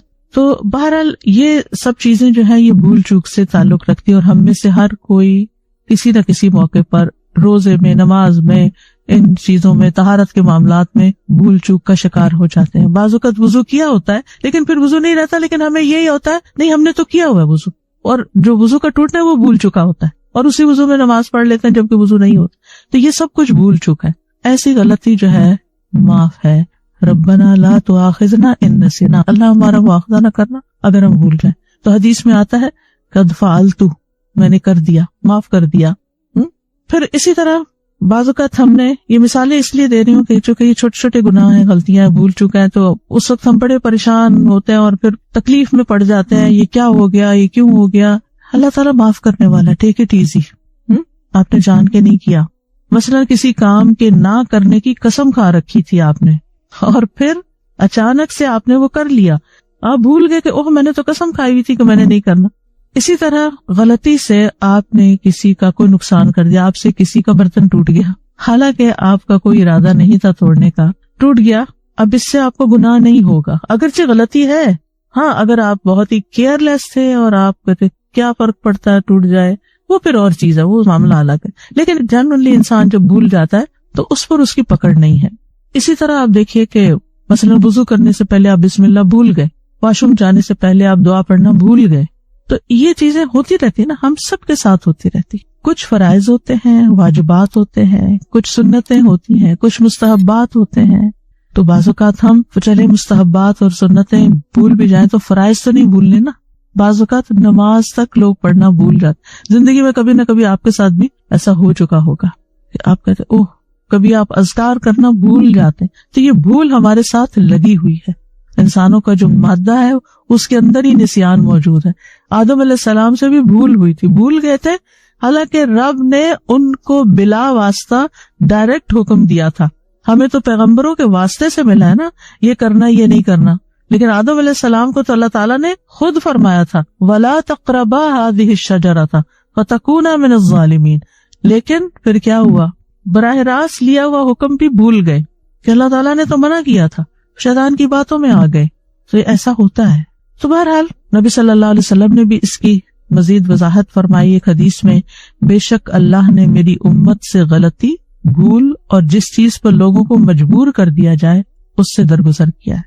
یعنی بعض اوقات آپ خود ایک کام بالکل نہیں کرنا چاہتے، بالکل نہیں کرنا، لیکن آپ کے اوپر ایسا دباؤ ہوتا ہے، ہسبینڈ کی ان کی بات نہ مانے تو بہت بڑے کانسیکوینسز آپ پر آ سکتے. تو ایسی صورت میں استقراہ کے ساتھ انسان اگر کوئی چیز کر لیتا ہے تو اللہ سبحانہ وتعالیٰ نے اس کی معافی کا بھی وعدہ کیا ہے. یعنی کہنے کا مطلب یہ ہے کہ بھول کی وجہ سے یا غلطی سے کوئی کام کر دینے کی وجہ سے پکڑ نہیں ہوگی. نبی صلی اللہ علیہ وسلم نے فرمایا جب کوئی بھول گیا اور اس نے کچھ کھا پی لیا تو اسے چاہیے کہ اپنا روزہ پورا کرے، کیونکہ اللہ نے اس کو کھلایا اور اسی نے پلایا. پھر اسی طرح یہ ہے کہ حجۃ الوداع کے موقع پر نبی صلی اللہ علیہ وسلم مینا میں تھے تاکہ لوگ آپ سے مسائل پوچھ سکیں. ایک شخص آیا اور کہنے لگا مجھے پتا نہیں تھا، میں نے ذبح کرنے سے پہلے ہی سر منڈا لیا. آپ نے فرمایا کوئی حرج نہیں، اب ذبح کر لو. ایک دوسرا آیا، کہا میں نے کنکریاں مارنے سے پہلے قربانی کر لی، مجھے پتا نہیں تھا. آپ نے فرمایا کوئی حرج نہیں، اب رمی کر لو. ایک اور شخص آیا، اس نے بھی اسی طرح کچھ آگے پیچھے کر لیا. تو نبی صلی اللہ علیہ وسلم سے جس چیز کا بھی سوال ہوا جو کسی نے آگے پیچھے کر لی تھی تو آپ نے یہی فرمایا کوئی بات نہیں، اب کر لو. یہ ہے دین کا آسان ہونا. لا علمی کی بنا پر اگر کوئی چیز آگے پیچھے ہو گئی کوئی بات نہیں. ہاں جان بوجھ کے اور کوتاہی اور سستی کی وجہ سے وہ پھر اور بات ہے. ارادتاً کوئی گناہ کیا تو اس پر پکڑ ہے. سورۃ الاحزاب میں آتا ہے وَلَيْسَ عَلَيْكُمْ جُنَاحٌ فِي مَا أَخْطَأْتُمْ بِهِ وَلَكِنْ مَا تَعَمَّدَتْ قُلُوبُكُمْ. اور اس پر تم پر کوئی گناہ نہیں جس میں تم نے خطا کی، اور لیکن جو تمہارے دلوں نے ارادہ کیا، یعنی اس پر پکڑ ہے. حقوق العباد کا معاملہ تھوڑا سا مختلف، کیونکہ حقوق اللہ تعالیٰ نے معاف کرنے نا تو وہ معاف کر دیتا ہے. لیکن حقوق العباد میں بھول چوک ہو جائے، غلطی ہو جائے تو پھر ایسی صورت میں انسان کو دوسرے کا حق ادا کر دینا چاہیے. اس سلسلے میں ایک روایت ہے، حضرت علی بن ابی طالب رضی اللہ عنہ فاطمہ رضی اللہ عنہ کے پاس آئے تو حسن اور حسین دونوں رو رہے تھے. پوچھا کیوں رو رہے ہیں؟ کہا بھوک کی وجہ سے رو رہے ہیں. حضرت علی باہر نکلے، انہیں بازار میں ایک دینار پڑا ہوا ملا تو وہ فاطمہ رضی اللہ تعالیٰ عنہ کے پاس آئے اور بتایا تو انہوں نے کہا فلاں یہودی کے پاس جائیں اور آٹا لے آئے. وہ یہودی کے پاس آئے، اس سے آٹا خریدا. یہودی نے کہا کہ آپ اس شخص کے داماد ہیں جو کہتا ہے میں اللہ کا رسول ہوں؟ انہوں نے کہا ہاں. تو یہودی نے کہا اپنا دینار واپس لے لیں اور آٹا لے جائیں. اس پر حضرت علی وہاں سے آٹا لے کر حضرت فاطمہ کے پاس آئے، ساری بات بتائی. تو انہوں نے کہا اچھا پھر اس سے فلاں کسائی کے پاس جائیں اور 1 درہم کا گوشت لے آئے. چنانچہ وہ گئے اور اس کے پاس دینار گروی رکھوایا اور 1 درہم کا گوشت لے آئے. حضرت فاطمہ نے آٹا گوندا، ہنڈیا پکائی، روٹی پکائی اور اپنے والد کو بلا بھیجا نبی صلی اللہ علیہ وسلم. آپ تشریف لائے. حضرت فاطمہ نے کہا یا رسول اللہ میں آپ کو بتاتی ہوں، اگر آپ کہتے ہیں یہ ہمارے لیے حلال ہے تو ہم اسے کھائیں گے اور آپ بھی ہمارے ساتھ کھائیں گے. اور اس کا قصہ کچھ یوں ہے، یعنی آپ نے سارا ڈیٹیل بتائی. تو آپ نے فرمایا اللہ کا نام لے کر کھا لو. چنانچہ سب نے کھا لیا. ابھی وہ اپنی جگہ ہی بیٹھے تھے کہ ایک لڑکا اللہ اور اسلام کا واسطہ دے کر اپنا گم شدہ دینار ڈھونڈتا پھر رہا تھا. تو رسول اللہ صلی اللہ علیہ وسلم نے حکم دیا، اسے بلایا گیا. آپ نے اس سے پوچھا تو اس نے کہا مجھ سے بازار میں گرا ہے. تو نبی صلی اللہ علیہ وسلم نے فرمایا اے علی قصاب کے پاس جاؤ، اس سے کہو کہ رسول اللہ صلی اللہ علیہ وسلم فرماتے ہیں وہ دینار میرے ہاں بھیج دو اور تمہارا درہم میرے ذمہ ہے. یعنی نبی صلی اللہ علیہ وسلم خود تمہیں پیمنٹ کریں گے جتنے کا گوشت آیا. چنانچہ اس نے دینار بھجوا دیا تو آپ صلی اللہ علیہ وسلم نے وہ دینار اس لڑکے کے حوالے کر دیا. اس سے کیا پتہ چلتا ہے کہ اگر کسی کی کوئی چیز گر گئی اور اگر آپ کے ہاتھ لگی ہے اور آپ نے کہیں آگے بھی کر دی ہے تو اس کو لوٹائی جائے گی جو اس کا اصل مالک ہے. پھر اسی طرح ایک اور موقع پر حضرت عائشہ رضی اللہ تعالیٰ عنہا نے ایک اور زوجہ محترمہ کا برتن توڑ دیا تھا، کھانا گرا دیا تھا جو کہ ان کی باری کے دن کسی نے پکا کر بھیجا تھا تو آپ کو پسند نہیں آئی تھی یہ بات. تو نبی صلی اللہ علیہ وسلم نے کیا حکم دیا تھا کہ برتن کے بدلے برتن، یعنی ٹوٹا ہوا برتن لوٹایا جائے گا. یعنی اگر آپ نے کسی انسان کا نقصان کیا ہے تو یا تو اس سے حلال کروائیں اس کو، اگر آپ کمپنسیٹ نہیں کر سکتے، لیکن اگر آپ کر سکتے ہیں تو آپ اس نقصان کو پورا کریں. آپ یہ نہیں کہہ سکتے کہ وہ مجھ سے غلطی ہو گئی اس لیے. بعض اوقات دوسرے لوگ تکلف میں کہہ دیتے ہیں اچھا کوئی بات نہیں، لیکن دل میں رکھتے ہیں کہ اس نے ہمارے ساتھ زیادتی کی ہے، تو ایسی صورت میں لوٹانا چاہیے، کمپنسیٹ کرنا چاہیے. اسی طرح اگر آپ سے بھول چوک میں کسی کے خلاف کوئی بات ہو گئی ہے، کوئی کمنٹ آپ نے ایسا دے دیا ہے کہ جس سے دوسرے کی حق تلفی ہوئی ہے، اور آپ کو اگر حقیقت پتہ چل گئی ہے تو آپ معافی مانگ لیں، معذرت کر لیں کہ مجھے پہلے پتہ نہیں تھا. اسی طرح بعض اوقات ہم کسی آرگیومنٹ میں اپنے نقطہ نظر پہ اڑ جاتے ہیں، حالانکہ ہم درست نہیں ہوتے. ایسی صورت میں جب ہمیں صحیح علم ہو جائے تو ہمیں رجوع کر لینا چاہیے. اسی طرح ہم اگر دین کے معاملے میں کسی ایک طریقے پر عمل کر رہے ہیں لیکن اس سے بہتر طریقہ معلوم ہوا ہے تو بہتر کو اختیار کر لیا جائے، اور اپنی لا علمی کی وجہ سے جو کم درجے کی چیز ہے اس پر اصرار نہ کیا جائے. پھر فرمایا ربنا ولا تحمل علینا اصرا کما حملتہ علی الذین من قبلنا. اے ہمارے رب، یہاں پھر ربنا کی تکرار ہے کیونکہ بابرکت نام ہے اور اللہ سبحانہ تعالیٰ کی مہربانی طلب کرنا ہے، اس لیے ربنا ایک قریب کا صیغہ استعمال کیا گیا ہے. ولا تحمل علینا اصرا، ہم پر کوئی بوجھ نہ ڈالنا. اسر بوجھل اور بھاری چیز کو کہتے ہیں. یہاں مراد ہے شرعی تکالیف اور ذمہ داریاں، یعنی جو اللہ تعالیٰ نے ہم پر ذمہ داریاں ڈالی ہیں یا ہمیں کوئی احکامات دیے ہیں. کما حملتہ علی الذین من قبلنا، جیسا کہ آپ نے ان لوگوں پر وہ ذمہ داریاں ڈالی تھی جو ہم سے پہلے تھے، پچھلی اقوام پر، یعنی اشارہ ہے یہود و نصارہ کی طرف. آپ کو معلوم ہے کہ جب بنی اسرائیل نے بچڑے کی عبادت کی تھی تو ان کو توبہ کرنے کے لیے کہا گیا تھا، لیکن توبہ کی شرائط میں سے کیا تھا کہ ایک دوسرے کو قتل کر. کتنا مشکل کام تھا. اگر عملی طور پہ آپ دیکھیں تو یہ کچھ آسان نہیں تھا. یعنی تمہارا یہ شرک معاف ہو جائے گا اگر تم یہ ساتھ. ربنا ولا تحمل علینا اصرا، تو اصر کے 4 معنی کیے جاتے ہیں. نمبر 1، ایسا عہد جس پر قائم نہ ہوا جا سکے، یعنی اے اللہ ہم سے کوئی ایسا عہد نہ لینا جس کو قائم کرنے سے ہم عاجز آئیں. یہ ابن عباس کی روایت ہے. پھر عطا کہتے ہیں کہ ہمیں بندر اور خنزیر کی صورت میں مسخ نہ کرنا، یعنی ہماری غلطیوں اور کوتاہیوں کی وجہ سے ہماری شکلیں نہ بگاڑنا. تیسرا معنی کہ ایسا گناہ جس کی نہ توبہ ہو نہ کفارہ، اس میں ہمیں پڑنے سے بچا لینا. چوتھا معنی یہ کیا گیا ہے کہ اس سے مراد بہت بڑا بوجھ ہے کہ جو ہم اٹھا نہ سکیں. تو اللہ سبحانہ تعالیٰ نے امت محمد صلی اللہ علیہ وسلم پر تخفیف فرمائی ہے اور اللہ تعالیٰ نے ان کی یہ درخواست قبول کر لی، لہٰذا ہمارے لیے طہارت اور عبادت کے معاملات میں آسانیاں پیدا کر دی گئی. آپ کو معلوم ہے کہ یہود کے لیے نجس کپڑے کو دھو کر پاک نہیں کیا جا سکتا تھا، اس کا کاٹنا تھا. اسی طرح اور چیزیں بھی تھی. اسی طرح ہمارے لیے عبادت کے معاملے میں ساری زمین کو مسجد بنا دیا گیا، کہیں بھی ہم نماز پڑھ سکتے ہیں. غنیمت کا مال حلال کر دیا گیا جو پہلی امتوں پر حلال نہیں تھا. آپ کو شفاعت کا حق ادا کیا گیا. پھر اسی طرح ہمارے اور اہل کتاب کے روزوں میں فرق کیا ہے؟ سحری کا فرق. ان کے یہاں صرف افطار ہے، ایک وقت کھا سکتے ہیں، یعنی 24 گھنٹے کا روزہ ہو گیا، لیکن ہمیں صبح شام کھانے کی اجازت ہے اور اس کو بابرکت بنا دیا گیا، بلکہ یہ کہا گیا کہ تم ان کی مخالفت کرو اور سحری کرو. پھر ہے ربنا ولا تحملنا ما لا طاقت لنا بہ، اے ہمارے رب ہم پہ وہ بوجھ نہ ڈال جس کو اٹھانے کی ہم میں طاقت نہیں ہے، یعنی ہم پہ ایسی کوئی ذمہ داری نہ ڈال کہ جو ہم نبھا نہ سکیں، یا ہم پہ ایسا عذاب مسلط نہ کرنا کہ جس کو برداشت کرنے کی ہم میں طاقت نہ ہو، جیسے کہ پچھلی قوموں پر عذاب آئے.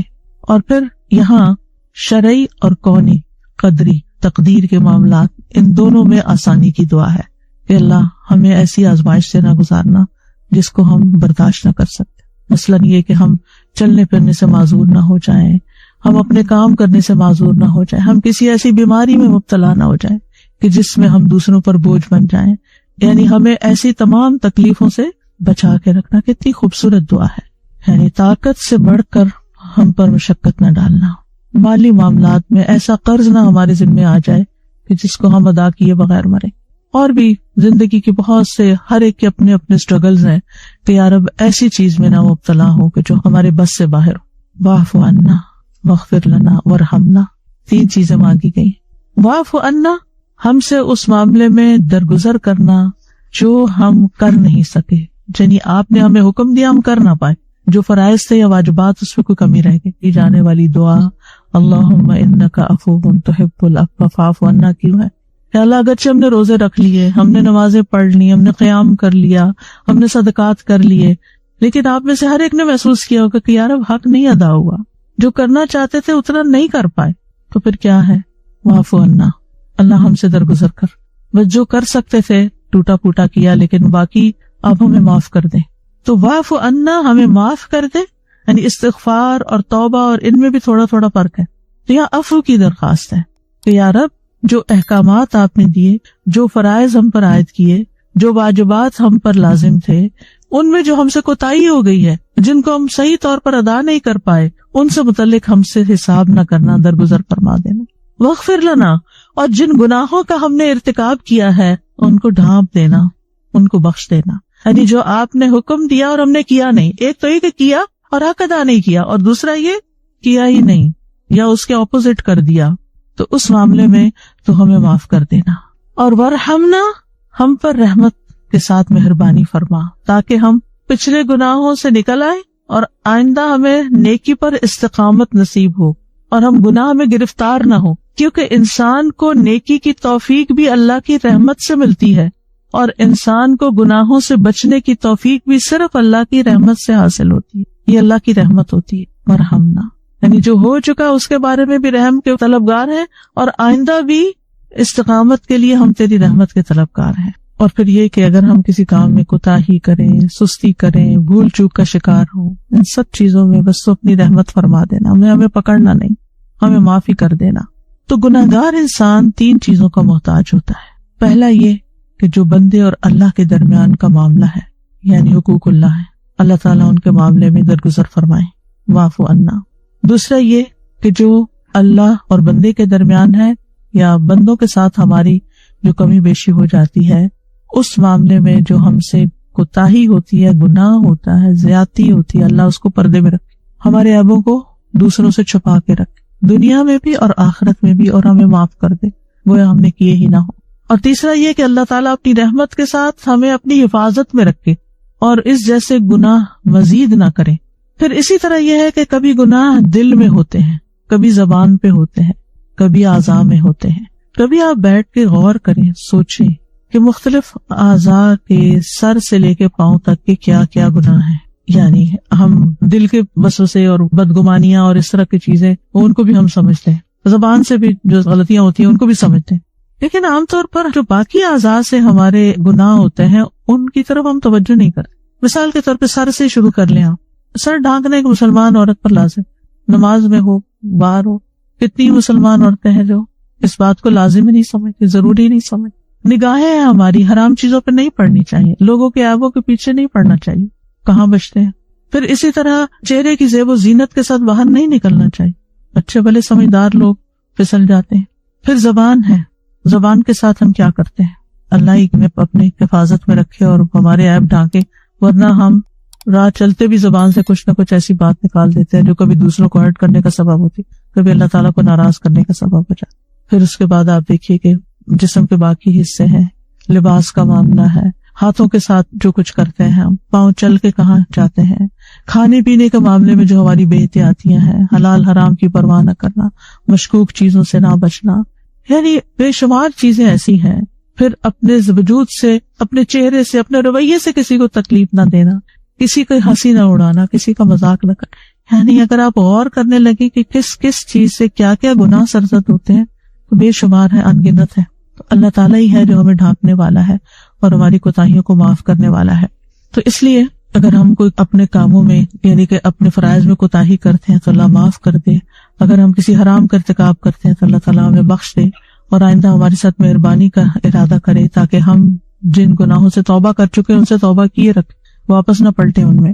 اور مثال کے طور پر آپ دیکھیں نماز میں دائیں بائیں جھانکنا، ادھر ادھر دیکھ لینا، نگاہوں کا اچکنا، یہ ساری چیزیں ناپسندیدہ چیزوں میں سے ہیں. تو ایسے سب چیزوں سے بچنے کے لیے اللہ کی رحمت چاہیے کہ ہمیں جو بری عادتیں پڑ چکی ہیں، جن کا ہم خیال بھی نہیں کرتے، اللہ تعالیٰ ہمیں ان سے محفوظ رکھے. اور یہاں پر آپ دیکھیے کہ سب سے پہلے عفو ہے ترتیب میں، پھر بخشش ہے، غفران ہے، پھر اس کے بعد تیسرے نمبر پر رحمت ہے. سب سے پہلے انسان کو اگر اللہ سبحانہ وتعالیٰ کی طرف سے عافیت مل جاتی ہے، پکڑ نہیں ہوتی، پھر گناہ ڈانٹ دیے جاتے، تو پھر ہی انسان رحمت کے قابل ہوتا ہے. اور پھر فرمایا انت مولانا فانصرنا علی القوم الکافرین، تو ہی ہمارا مولا ہے، تو ہمارا مالک ہے، تو ہمارا دوست ہے، تو ہمارا مددگار ہے. مولا کا لفظ بہت وسیع، اس کے اندر کئی چیزیں آتی ہیں. یہ اس طرح نہیں کہ انت مولا لنا، بلکہ کیا کہا انت مولانا، یعنی بہت قرب کا اظہار کیا گیا ہے. انت مولانا، تو ہی ہمارا مولا ہے. مثلا آپ کسی کو کہتے ہیں انت حبیبی، آپ میرے محبوب ہیں، یا آپ کہتے ہیں انت حبیب لی، آپ میرے لیے بہت عزیز ہیں. دونوں میں فرق ہے نا. تو انت مولانا اور انت مولا لنا میں فرق ہے. اسی طرح اور بھی چیزوں میں ہم یعنی یہ میرا ہے، یہ میرے لیے ہے، دونوں چیزوں میں فرق ہے. میرا ہے پوزیشن ظاہر کرتا ہے، میرے لیے ہے یعنی چیز کسی کی کہاں جائے، تو ہی ہمارا مولا ہے، تو نہیں معاف کرنا ہے، تیرے ہی حضور ہم گڑ گڑا رہے ہیں، تیرے حضور ہم بخشش کی دعا کرتے ہیں. یعنی ہمارے سارے کاموں کا کارساز تو ہی ہے، اور جو تو نے ذمہ داریاں ہم پہ ڈالی ہیں اور جن چیزوں سے تو نے ہمیں روکا ہے، ان سب کو ہم تبھی نبھا سکتے ہیں جب تو ہمیں مدد فراہم کرے. سورۃ الحج میں بھی آتا ہے وَاعْتَصِمُوا بِاللَّهِ هُوَ مَوْلَاكُمْ فَنِعْمَ الْمَوْلَى وَنِعْمَ النَّصِيرُ. اللہ کو مضبوطی سے تھام لو، پکڑ لو، وہی تمہارا مولا ہے. کتنا اچھا مولا، کتنا اچھا مددگار. اور اللہ تعالیٰ ایمان والوں کا مولا ہے. وَهُوَ يَتَوَلَّى الصَّالِحِينَ. اور جب اللہ مولا ہو، اللہ کام بنانے والا، تمہیں مایوسی نہیں آتی، پھر انسان کو انگزائٹی نہیں ہوتی، کیونکہ اس کو پتا ہے کوئی ہے جو اس کے کام بنانے والا اور اس کے ساتھ ایک تعلق ہے اور اس کی پناہ لی گئی ہے، اس سے مدد مانگی جا رہی ہے اور وہ مدد دیتا ہے. اور حقیقی مولا وہی ہے. یعنی دنیا میں آپ کسی کو بھی اپنا مددگار بنا لیں، وہ کسی وقت بھی ساتھ چھوڑ سکتا ہے آپ کا، اپنی کمزوریوں اور کمیوں کی باعث. لیکن جس کا اللہ مولا ہے اس کے لیے کوئی مشکل نہیں، کیونکہ ثم ردوا الی اللہ مولاہم الحق. حقیقی مولا وہی ہے. یعنی ہم تیری طرف کیوں دعا کرنے کے لیے آئے ہیں، کیوں معافی مانگنے آئے ہیں، کیوں ہم درگزر کی درخواست کر رہے ہیں، کیونکہ تو ہمارا مولا ہے نا، تو ہی یہ کر سکتا ہے، کوئی اور نہیں کر سکتا ہمارے لیے. یعنی اگر ہم نے اللہ کے حق میں گناہ کیا اور ہم بندوں سے کہیں آپ معاف کر دیں یا کروا دیں تو یہ بات نہیں بنے. اللہ تو نہیں کرنا ہے. فانصرنا علی القوم الکافرین، بس ہمیں کافر قوم کے مقابلے میں مدد کر. یہ جو فا ہے نا، فانصرنا، ونصرنا نہیں، فانصرنا، یہ فا تفریع کے لیے ہے، یعنی اپنی خاص مدد کے ساتھ ہماری مدد فرما، خاص طور پر ہمیں مدد دے. اور اس میں ہر کافر شامل ہے، یعنی صرف انسانوں میں سے، جنات میں سے، جیسے ابلیس ابا واستکبر وکان من الکافرین. تو سب سے بڑا دشمن تو ہمارا وہی ہے، اس کے مقابلے کے لیے ہمیں اللہ کی مدد چاہیے. اور اسی طرح بنی آدم کے جو کافر ہیں، سرکش ہیں، ان کے خلاف بھی، کیونکہ وہ بھی آپ کو اللہ کے راستے پہ چلنے سے روکتے ہیں. تو جب انسان یہ دعا کرتا ہے تو اللہ سبحانہ وتعالیٰ اس کا جواب دیتا ہے. ابن عباس کہتے ہیں جب یہ آیت نازل ہوئی وَإِن تُبْدُوا مَا فِي أَنفُسِكُمْ أَوْ تُخْفُوهُ يُحَاسِبْكُم بِهِ اللَّهُ، کہ اگر تم ظاہر کرو جو تمہارے نفسوں کے اندر ہے یا اسے چھپاؤ، اللہ تمہارا محاسبہ کرے گا. تو اس پر صحابہ کے دلوں میں شدید خوف کی کیفیت آئی، جو کسی اور حکم سے نہیں آئی تھی، کسی اور بات سے نہیں آئی تھی. ڈر گئے بہت زیادہ کہ دل پر تو اختیار ہی نہیں، پتہ نہیں کہاں سے وسوسے، خیالات، کیا کچھ آ جاتا ہے اس میں. تو وہ نبی صلی اللہ علیہ وسلم کے پاس آئے کہ اس حکم پر عمل کرنے میں ہماری طاقت نہیں. تو آپ نے فرمایا کہو سمعنا وأطعنا وسلمنا. یہ نہ کہو جیسے بنی اسرائیل نے کہا سمعنا وعصینا، ہم نے سنا اور ہم نہیں مان سکتے. یہ نہیں کہو، کیونکہ صحابہ نے آ کر اس پہ تو عمل نہیں ہو سکتا. نہیں کہو سمعنا وأطعنا. ابن عباس کہتے ہیں اس پر اللہ تعالیٰ نے ان کے دلوں میں ایمان ڈال دیا اور یہ آیت نازل کی لا یکلف اللہ نفسا الا وسعہا. اور جب بندوں نے یہ پڑھا تو اللہ تعالیٰ نے فرمایا میں نے ایسا کر دیا، قد فعلت، میں نے ایسا کر دیا.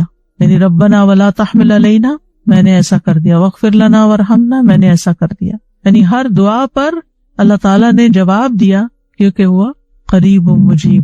کتنا قریب ہے کہ فوراً ہی ان کی ریکویسٹ مان لی گئی اور فوراً ہی جواب آ گیا کہ ہو گیا، جو تم نے مانگا تمہیں دے دیا گیا. تو اس آیت سے جو بات سمجھ میں آتی ہے، سب سے پہلی بات یہ کہ یہ دعا اللہ تعالیٰ نے خود سکھائی. جیسے سورۃ الفاتحہ میں دعا خود سکھائی، یہ دعا بھی اللہ تعالیٰ نے ہم سب کو سکھائی. لہذا گناہوں، کوتاہیوں، غلطیوں پر بخشش مانگنے کی سب سے بڑی دعا یہی ہے.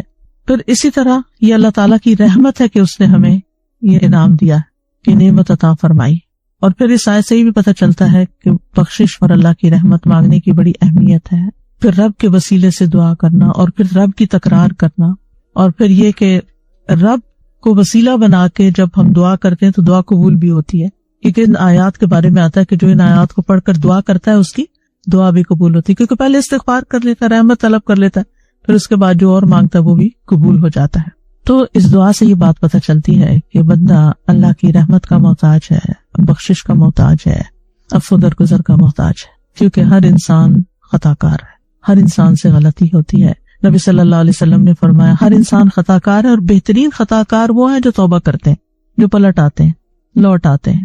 آپ دیکھیے کہ دو طرح کے لوگ ہوتے ہیں نا، ایک وہ کہ جب انہیں احساس ہوتا ہے کہ جو وہ کر رہے ہیں وہ ٹھیک نہیں ہے تو وہ چونک اٹھتے ہیں اور وہ پھر پوری سٹرگل کر کے واپس لوٹتے ہیں۔ اور ان کی مثال اس شخص کی طرح ہے جو کسی غلط ٹرین میں بیٹھ جائے اور تھوڑی دیر کے بعد اس کو احساس ہو کہ میں صحیح جگہ پر نہیں ہوں، تو وہ کیا کرے گا؟ اس کے تو اوسان خطا ہو جائیں گے کہ میں کہاں جا رہا ہوں، یہ تو میرا راستہ ہی نہیں، یہ تو میری منزل ہی نہیں جس جگہ پہ میں بیٹھ گیا ہوں۔ تو جو متقی لوگ ہوتے ہیں، تقویٰ والے ہوتے ہیں، جب وہ کسی ایسی کمپنی میں بیٹھ جائیں، ایسے لوگوں میں بیٹھ جائیں، ایسے کام میں پڑ جائیں جو ان کے مزاج کے خلاف ہوتا ہے، یا جو ان کو سمجھ آتی ہے کہ یہ تو اللہ کی نافرمانی کا کام ہے، تو وہ وہاں نہیں بیٹھتے، پھر ان کا دل وہاں نہیں لگتا، وہ چاٹ ہو جاتا ہے اور فوراً وہاں سے نکلنے کی کرتے ہیں، یہ میری جگہ نہیں، مجھے یہ نہیں کرنا، میں غلط ٹرین پہ بیٹھا ہوں۔ اور آپ سوچیے اگر آپ غلط ٹرین پہ بیٹھے ہوئے ہوں اور ٹرین چلی جا رہی، دل کی حالت کیا ہوگی؟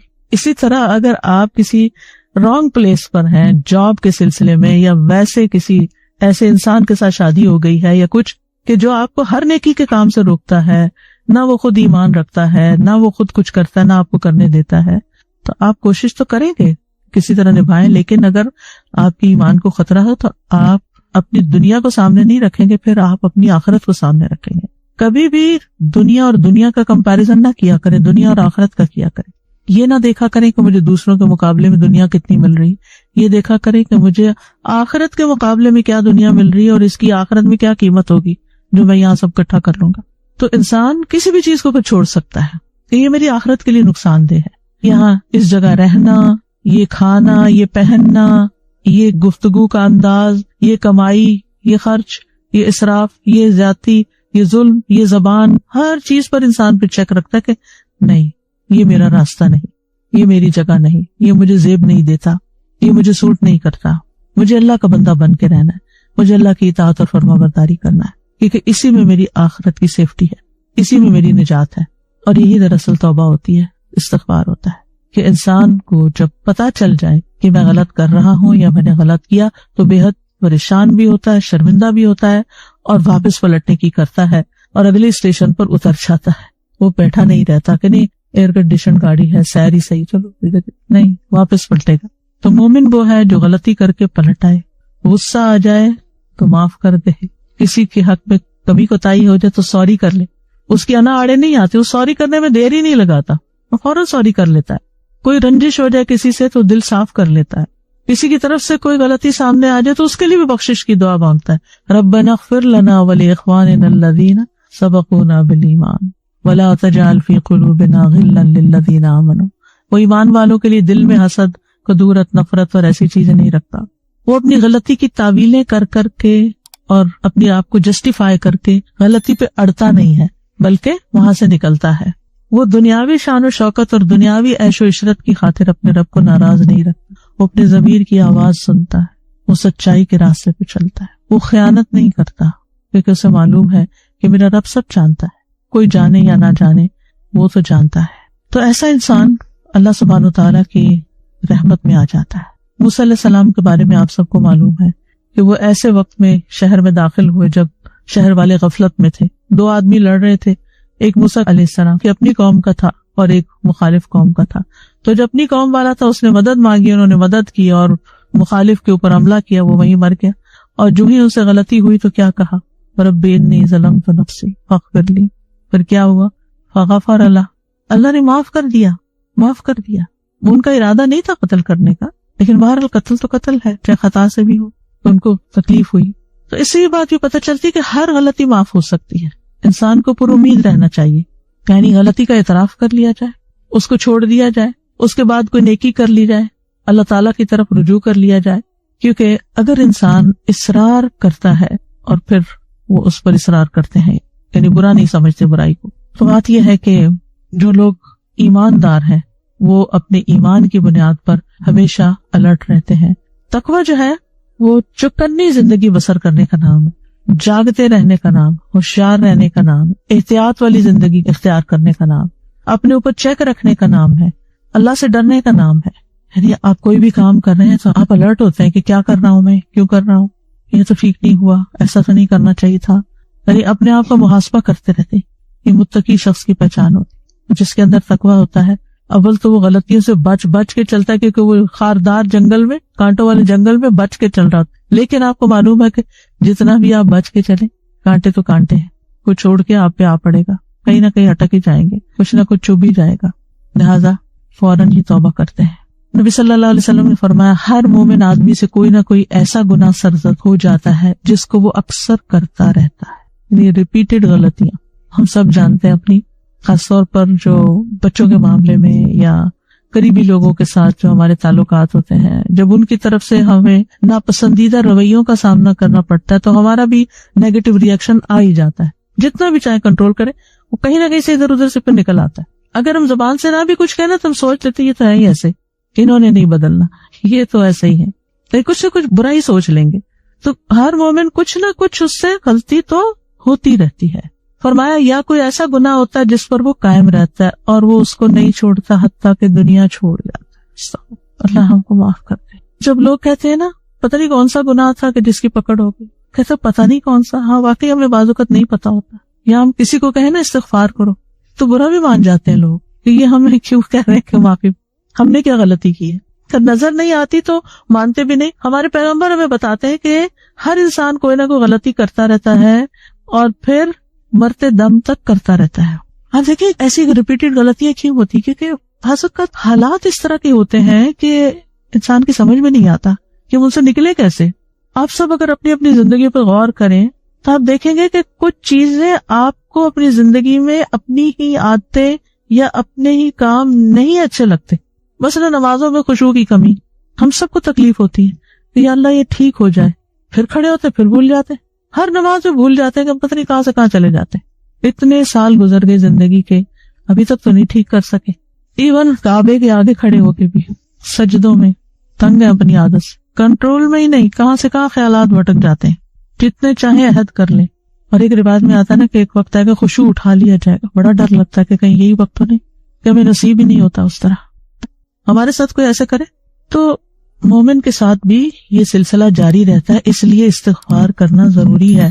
نبی صلی اللہ علیہ وسلم نے فرمایا مومن کو اس حال میں پیدا کیا گیا ہے کہ وہ فتنوں میں گرنے والا، توبہ کرنے والا اور بھولنے والا ہوتا ہے. جب اسے نصیحت کی جاتی ہے تو وہ بعض نصیحت قبول کرتا ہے. بس یہ فرق ہے. یہ نہیں ہو سکتا غلطیاں نہ کرے، غلطیاں کرے گا لیکن نصیحت قبول کر لیتا ہے. جب اس کو سمجھایا جائے تو اپنی غلطی مان جاتا ہے، کیونکہ اس کو معلوم ہے کہ گناہ جہنم میں لے جانے کا باعث ہے، گناہ ذلت کا سبب ہے، گناہ اللہ سے دوری کا سبب ہے، گناہ اللہ کے تقرب کے مقام سے گرا دیتے، گناہ اللہ کے نگاہوں میں گرا دیتے، گناہ بندوں کے سامنے ذلیل کر دیتے ہیں. سورۃ یونس میں آتا ہے والذین کسبوا السیئات جزاء سیئۃ بمثلھا وترہقہم ذلہ. جن لوگوں نے برائیاں کمائیں کسی بھی برائی کا بدلہ اسی جیسا ہوگا اور انہیں بڑی ذلت ڈھانپے گی. یعنی انسان کو ذلت اور شرمندگی ہوگی قیامت کے دن. اسی طرح صغیرہ گناہ کرتے رہنا وہ بھی اتنا بڑا ڈھیر بن جائیں گے کہ وہ بھی جلانے کے لیے کافی ہو جائیں گے، لکڑیوں کے بڑے ڈھیر کی طرح. نبی صلی اللہ علیہ وسلم نے فرمایا چھوٹے گناہوں سے بھی اپنے آپ کو بچاؤ، کیونکہ بعض اوقات چھوٹے گناہ آدمی پہ اکٹھے ہو جاتے ہیں یہاں تک کہ اس کو ہلاک کر دیتے ہیں. اس لیے چھوٹی غلطیوں سے بھی بچنا چاہیے. پھر یہ کہ گناہ ایک بوجھ ہے، قیامت کے دن بھی ہوں گے اور دنیا میں بھی دل پر بوجھ بنتے ہیں، اور اس کی وجہ سے انسان کی خوشیاں ختم ہو جاتی ہیں، سکون لٹ جاتا ہے، اضطراب اور بے چینی پیدا ہو جاتی، انگزائٹی اور ڈپریشن آنے لگتا ہے انسان کے اندر، کیونکہ وہ انسان کو اندر سے کھاتے ہیں، پنچ کرتے ہیں، وہ بوجھ محسوس کراتے. بعض اوقات یہ جو سٹریس ہے اس میں کچھ تو کام کی زیادتی کا بھی ہوتا ہے، لیکن بعض اوقات سٹریس کی ایک ریزن اپنی غلطیاں اور کوتاہیاں بھی ہوتی ہیں کہ جب غلطی کر لیتا ہے انسان پہ بار بار انسان کو پنچ کرتی ہے تو وہ سٹریس بن جاتا ہے. لہٰذا ہر وقت گناہوں کی معافی مانگتے رہنا چاہیے، استغفار کرتے رہنا چاہیے، اور جو کرتا رہتا ہے اللہ تعالیٰ کا وعدہ ہے اللہ تعالیٰ اس کو بخش دے گا. والذین عملوا السیئات ثم تابوا من بعدها وآمنوا ان ربک من بعدها لغفور رحیم. اللہ تعالیٰ الغفور ہے، الغفار ہے، الغافر ہے، رحیم ہے، رحمان ہے، معاف کرنے والا ہے۔ ان ربک لذو مغفرۃ للناس، لوگوں کے لیے یقیناً بڑا بخشش فرمانے والا ہے۔ پھر اس نے مایوس ہونے سے بچنے کے لیے کہا، قل یا عبادی الذین اسرفوا علی انفسہم لا تقنطوا من رحمت اللہ ان اللہ یغفر الذنوب جمیعا۔ اللہ تعالیٰ تو ساری غلطیاں، سارے گناہ معاف کر سکتا ہے، اس لیے مایوسی نہیں، دن اور رات توبہ قبول کرنے والا ہے۔ اللہ تعالیٰ رات کے وقت اپنا ہاتھ پھیلاتا ہے کہ دن کا گناہ گار توبہ کر لے، اور دن کو پھیلاتا ہے تاکہ رات کا گناہ گار توبہ کر لے، یہاں تک کہ سورج مغرب سے طلوع ہو۔ اللہ تعالیٰ اپنے نبی کو استغفار کا حکم دیتے ہیں، انبیاء اپنے رب سے استغفار کرتے ہیں۔ والذی اطمع ان یغفر لی خطیئتی یوم الدین، حضرت ابراہیم علیہ السلام نے کہا تھا وہ ذات کے جس سے مجھے توقع ہے کہ وہ قیامت کے دن میری خطائیں معاف کر دے گا۔ موسیٰ علیہ السلام نے بخشش کی دعا مانگی، یونس علیہ السلام نے لا الہ الا انت سبحانک انی کنت من الظالمین کہہ کے اپنی خطا کا اعتراف کیا۔ داؤد علیہ السلام نے استغفار کیا، وظن داؤد انما فتناہ فاستغفر ربہ وخر راکعا واناب۔ داؤد کو خیال آیا کہ اس مقدمے کے ذریعے ہم نے اس کی آزمائش کی ہے، تو انہوں نے اپنے رب سے معافی مانگ لی اور رکوع میں گر گئے اور اس کی طرف رجوع کر لیا۔ نوح علیہ السلام نے اپنی قوم کو استغفار کرنے کا حکم دیا، فقلت استغفروا ربکم انہ کان غفارا۔ ہود علیہ السلام نے اپنی قوم سے کہا، یا قوم استغفروا ربکم ثم توبوا الیہ۔ شعیب علیہ السلام نے اپنی قوم سے کہا، واستغفروا ربکم ثم توبوا الیہ۔ پھر تمام انسانوں کو توبہ کا حکم دیا گیا، استغفار کا، وان استغفروا ربکم ثم توبوا الیہ۔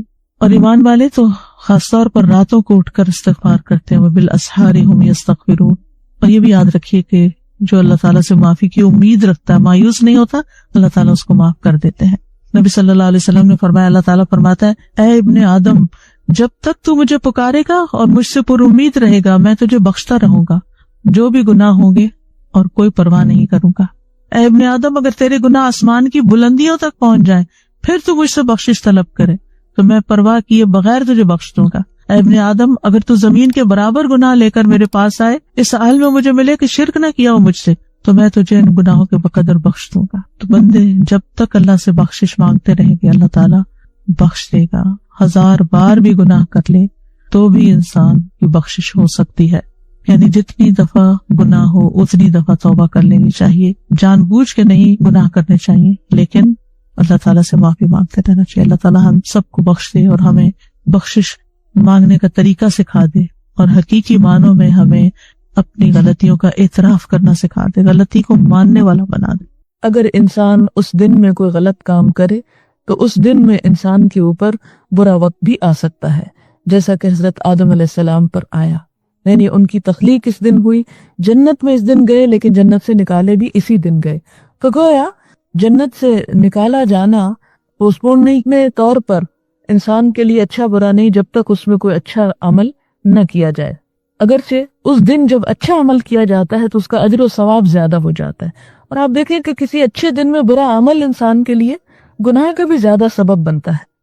حضرت ابو ہریرہ رضی اللہ تعالیٰ عنہ سے مروی ہے، فرماتے ہیں کہ حضور صلی اللہ علیہ وسلم نے فرمایا، جس شخص نے وضو کیا اور عمدہ وضو کیا، پھر جمعہ ادا کرنے کے لیے آیا اور خوب توجہ سے سنتا رہا، تو اس کے اس جمعہ سے دوسرے جمعہ تک اور مزید 3 دن کے گناہ معاف کر دیے گئے۔ اور جو کنکریوں کو چھوتا رہا تو اس نے فضول کام کیا۔ اس کا مطلب کیا ہے کہ جس نے وضو کیا اور عمدہ وضو کیا، یعنی وضو میں اہتمام کرنا چاہیے، ایسا نہ ہو کہ وضو بھی انسان کرے اور کوہنیاں سوکھی رہ جائیں یا ایڑیاں سوکھی رہ جائیں، یا انسان بے توجہی سے وضو کرے یا وضو میں اتنی دنیا کی باتیں کرے کہ پتہ ہی نہ چلے کہ وضو کیا ہے یا ویسے ہی ہاتھ منہ گیلا کر لیا۔ اور پھر جمعہ ادا کرنے کے لیے آیا اور خوب توجہ سے سنتا رہا، کیا؟ خطبہ، تو اس کے اس جمعے سے دوسرے جمعے تک اور مزید 3 دن کے گناہ معاف۔ لیکن جو کنکریوں کو چھوتا رہا، یہ کنکریاں کہاں سے آ گئی جمعے کے دن؟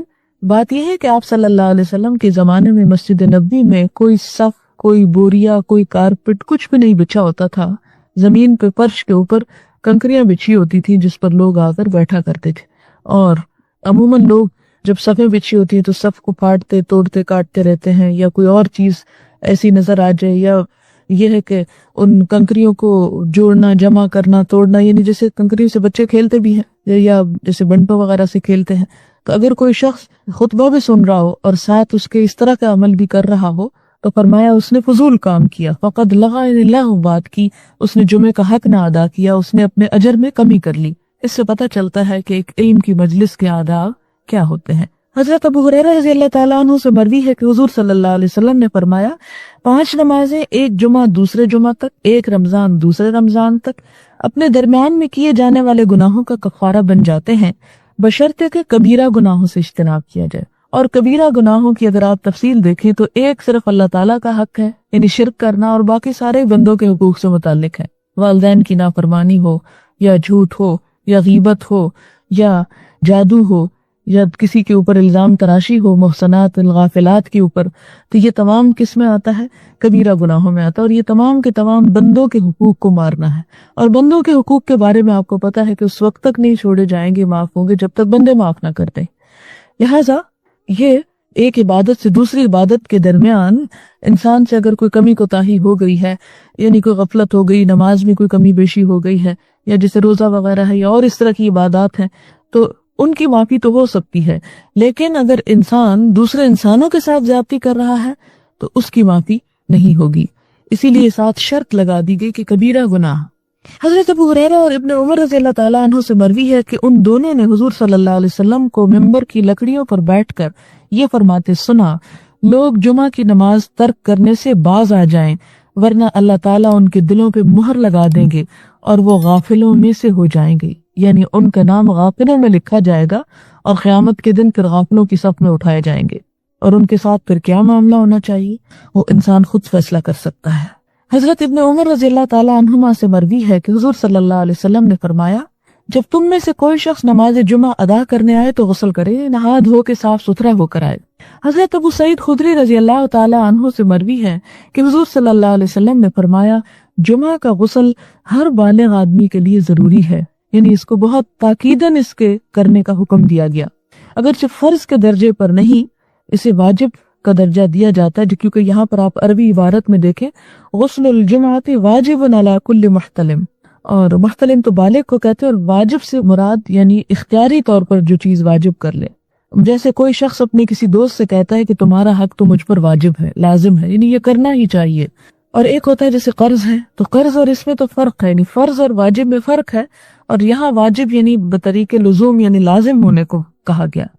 حضرت سمرہ رضی اللہ تعالیٰ عنہ سے مروی ہے، فرماتے ہیں کہ حضور صلی اللہ علیہ وسلم نے فرمایا، جس شخص نے جمعہ کے روز وضو کیا تو وہ کافی ہے اور اچھا ہے، اور جو شخص غسل کرے تو غسل زیادہ بہتر ہے۔ یعنی اس سے کیا پتہ چلتا ہے کہ یہ فرض کی حیثیت نہیں رکھتا، اگر کوئی شخص غسل نہ کر سکے تو صرف وضو کر لینا بھی کافی ہو جائے گا۔ حضرت سلمان رضی اللہ تعالیٰ عنہ سے مروی ہے، فرماتے ہیں کہ حضور صلی اللہ علیہ وسلم نے فرمایا، جو شخص جمعہ کے دن غسل کرتا ہے، حسب استطاعت طہارت حاصل کرتا ہے، یعنی پاک صاف لباس پہنتا ہے، تیل لگاتا ہے اور اپنے گھر کی خوشبو لگاتا ہے، اور پھر نکلتا ہے، اور 2 آدمیوں کے درمیان علیحدگی نہیں کرتا، یعنی جب جمعہ کی نماز کے لیے آ کے بیٹھتا ہے تو 2 لوگوں کے بیچ میں گھس کے نہیں بیٹھتا۔ اور افسوس کے ساتھ یہ کہنا پڑتا ہے کہ جیسے حرم میں بعضوں کا جگہ کم ہو جاتی ہے تو لوگ بہت ہی دھکم پیل شروع کر دیتے ہیں، یا بعض بیٹھے ہوئے آنے والوں کو جگہ نہیں دیتے، تو دونوں ہی باتیں غلط ہیں۔ تو 2 بیٹھنے والوں کے درمیان گھس کے نہیں بیٹھتا، پھر اس پر جو نماز فرض ہے وہ ادا کرتا ہے، پھر جب امام خطبہ پڑھتا ہے تو خاموش رہتا ہے، تو اس کے اس جمعہ سے دوسرے جمعہ تک کے گناہ معاف کر دیے جاتے ہیں۔ حضرت ابو ہریرہ رضی اللہ تعالیٰ عنہ سے مروی ہے کہ حضور صلی اللہ علیہ وسلم نے فرمایا، جس شخص نے جمعہ کے دن غسل جنابت کی طرح غسل کیا، یعنی بہت احتیاط کے ساتھ اور بہت اچھی طرح غسل کیا، اور پھر چل پڑا، تو گویا اس نے اونٹ کی قربانی دی، یعنی اتنا ثواب کمایا۔ اور جو دوسری ساتھ میں روانہ ہوا، اس نے گویا گائے کی قربانی سے قرب خداوندی حاصل کیا، اور جو تیسری ساتھ میں چلا، یعنی تیسرے درجے پہ پہنچا، تو گویا اس نے سینگوں والے مینڈھے کی قربانی دی، اور جو چوتھی ساتھ میں چلا تو گویا اس نے مرغی کی قربانی دی، اور جو 5ویں ساتھ میں چلا تو گویا اس نے ایک انڈا قربان کیا۔ اور جب امام نکلتا ہے تو فرشتے ذکر خداوندی سننے کے لیے حاضر ہو جاتے ہیں، اور وہ اجر کا رجسٹر بند ہو جاتا ہے ایک طرح سے۔ اس سے یہ پتہ چلتا ہے کہ جمعے کے دن جلدی کرنا اور وقت پر پہنچنا زیادہ افضل ہے بنسبت تاخیر کرنے کے، اور یہ حقیقت ہے کہ نیکی کے کام میں دیر جو ہے وہ اس کے عمل کے اجر کو کم کرتی ہے۔ تو یہاں پر بطور خاص جمعہ کی فضیلت کی وجہ سے کہ اس کے لیے انسان جلد از جلد نکلے۔ آپ دیکھیں کہ ہم میں سے کوئی شخص یہ استطاعت نہیں رکھتا کہ ہر ہفتے ایک اونٹ قربان کرے، یا ہر ہفتے ایک گائے قربان کرے یا ایک بکرا قربان کرے، کیونکہ ایک کافی قربانی کا کام ہے، محنت مشقت کا کام ہے.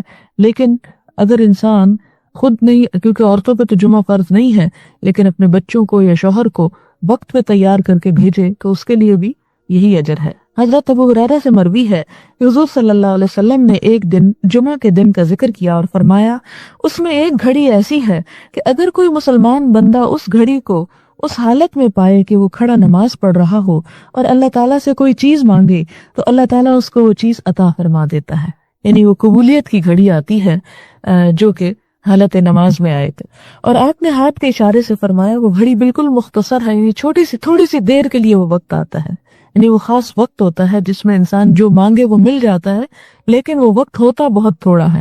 اس سے اصل میں توجہ دلانا اس امر کی طرف مقصود ہے کہ انسان جمعے کا دن جو ہے وہ غفلت میں گزارنے کی بجائے اللہ کی عبادت اور ذکر میں زیادہ سے زیادہ اپنے آپ کو مشغول کر کے گزارے، تاکہ ہفتے بھر کے جو گناہ کے بوجھ اور دلوں کے اوپر ڈپریشن ہوتا ہے اسے وہ ختم ہو سکے.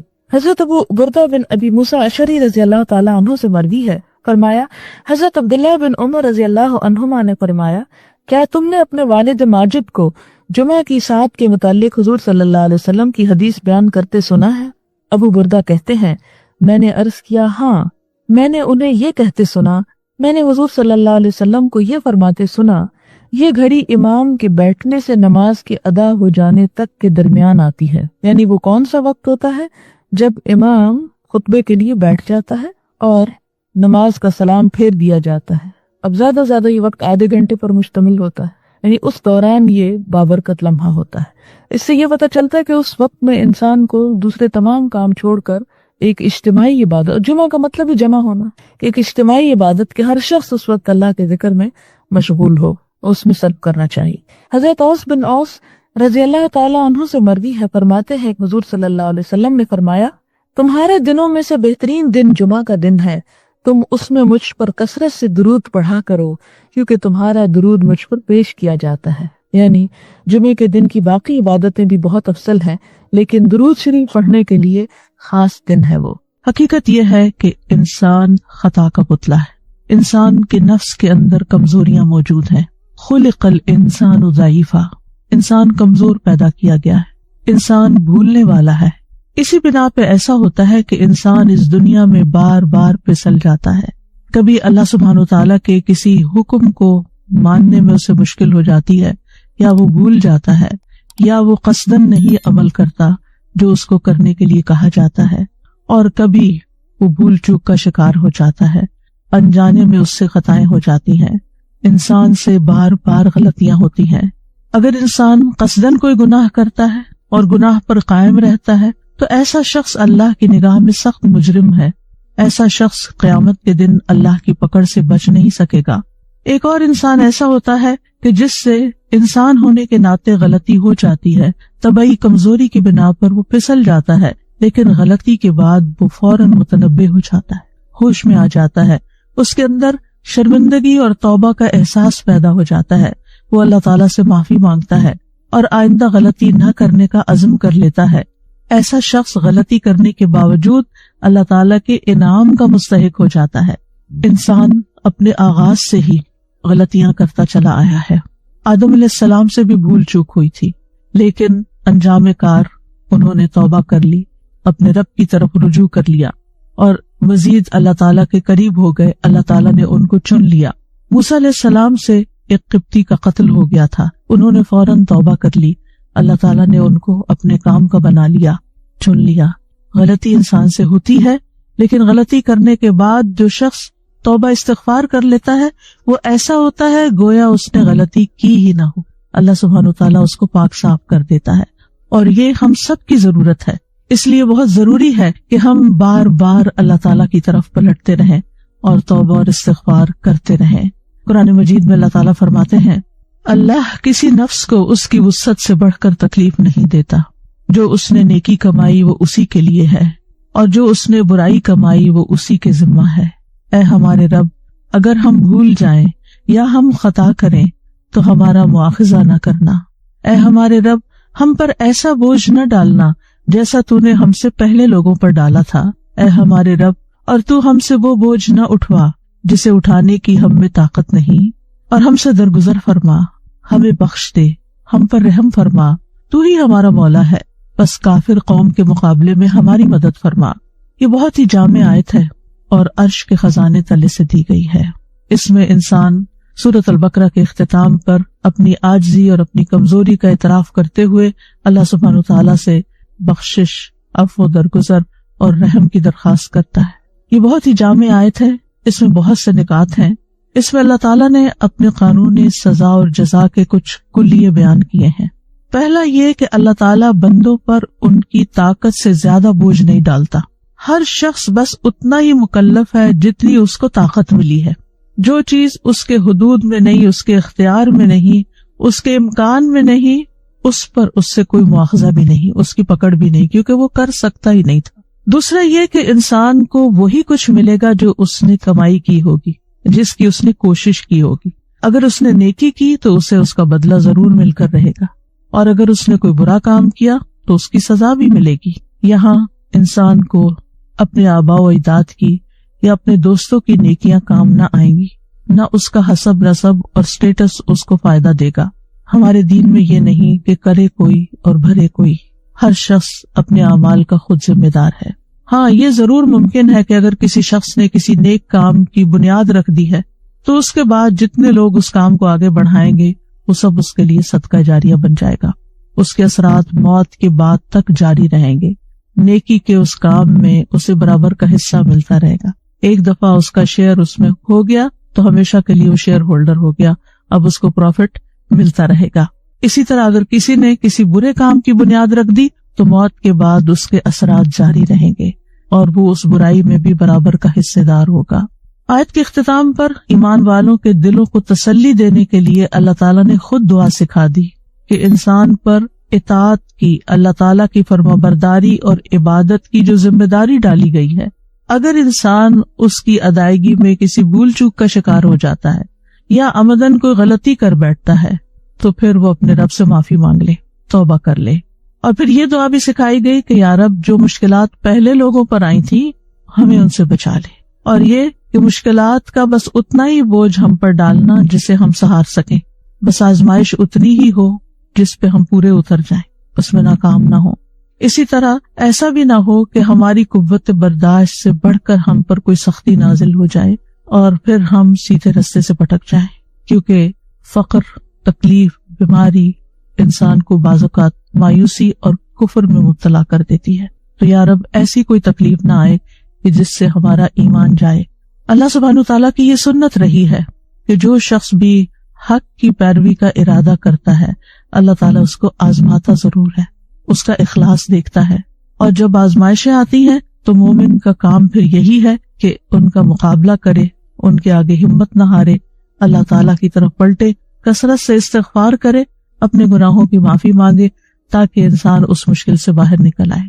بہرحال مومن کو اللہ تعالیٰ کی طرف ہر حال میں رجوع کرنا چاہیے، چاہے خوشحالی ہو، چاہے نعمتوں کی کثرت ہو، یا پھر آزمائشوں پر آزمائشیں آ رہی ہوں، کیونکہ یہی ایک طریقہ ہے، اللہ سبحانہ تعالیٰ ہی کو تھام لینے کا ایک واحد ذریعہ ہے کہ جس سے انسان ہر طرح کی مشکلات سے نپٹ سکتا ہے اور حق کے سیدھے راستے پر قائم رہ سکتا ہے۔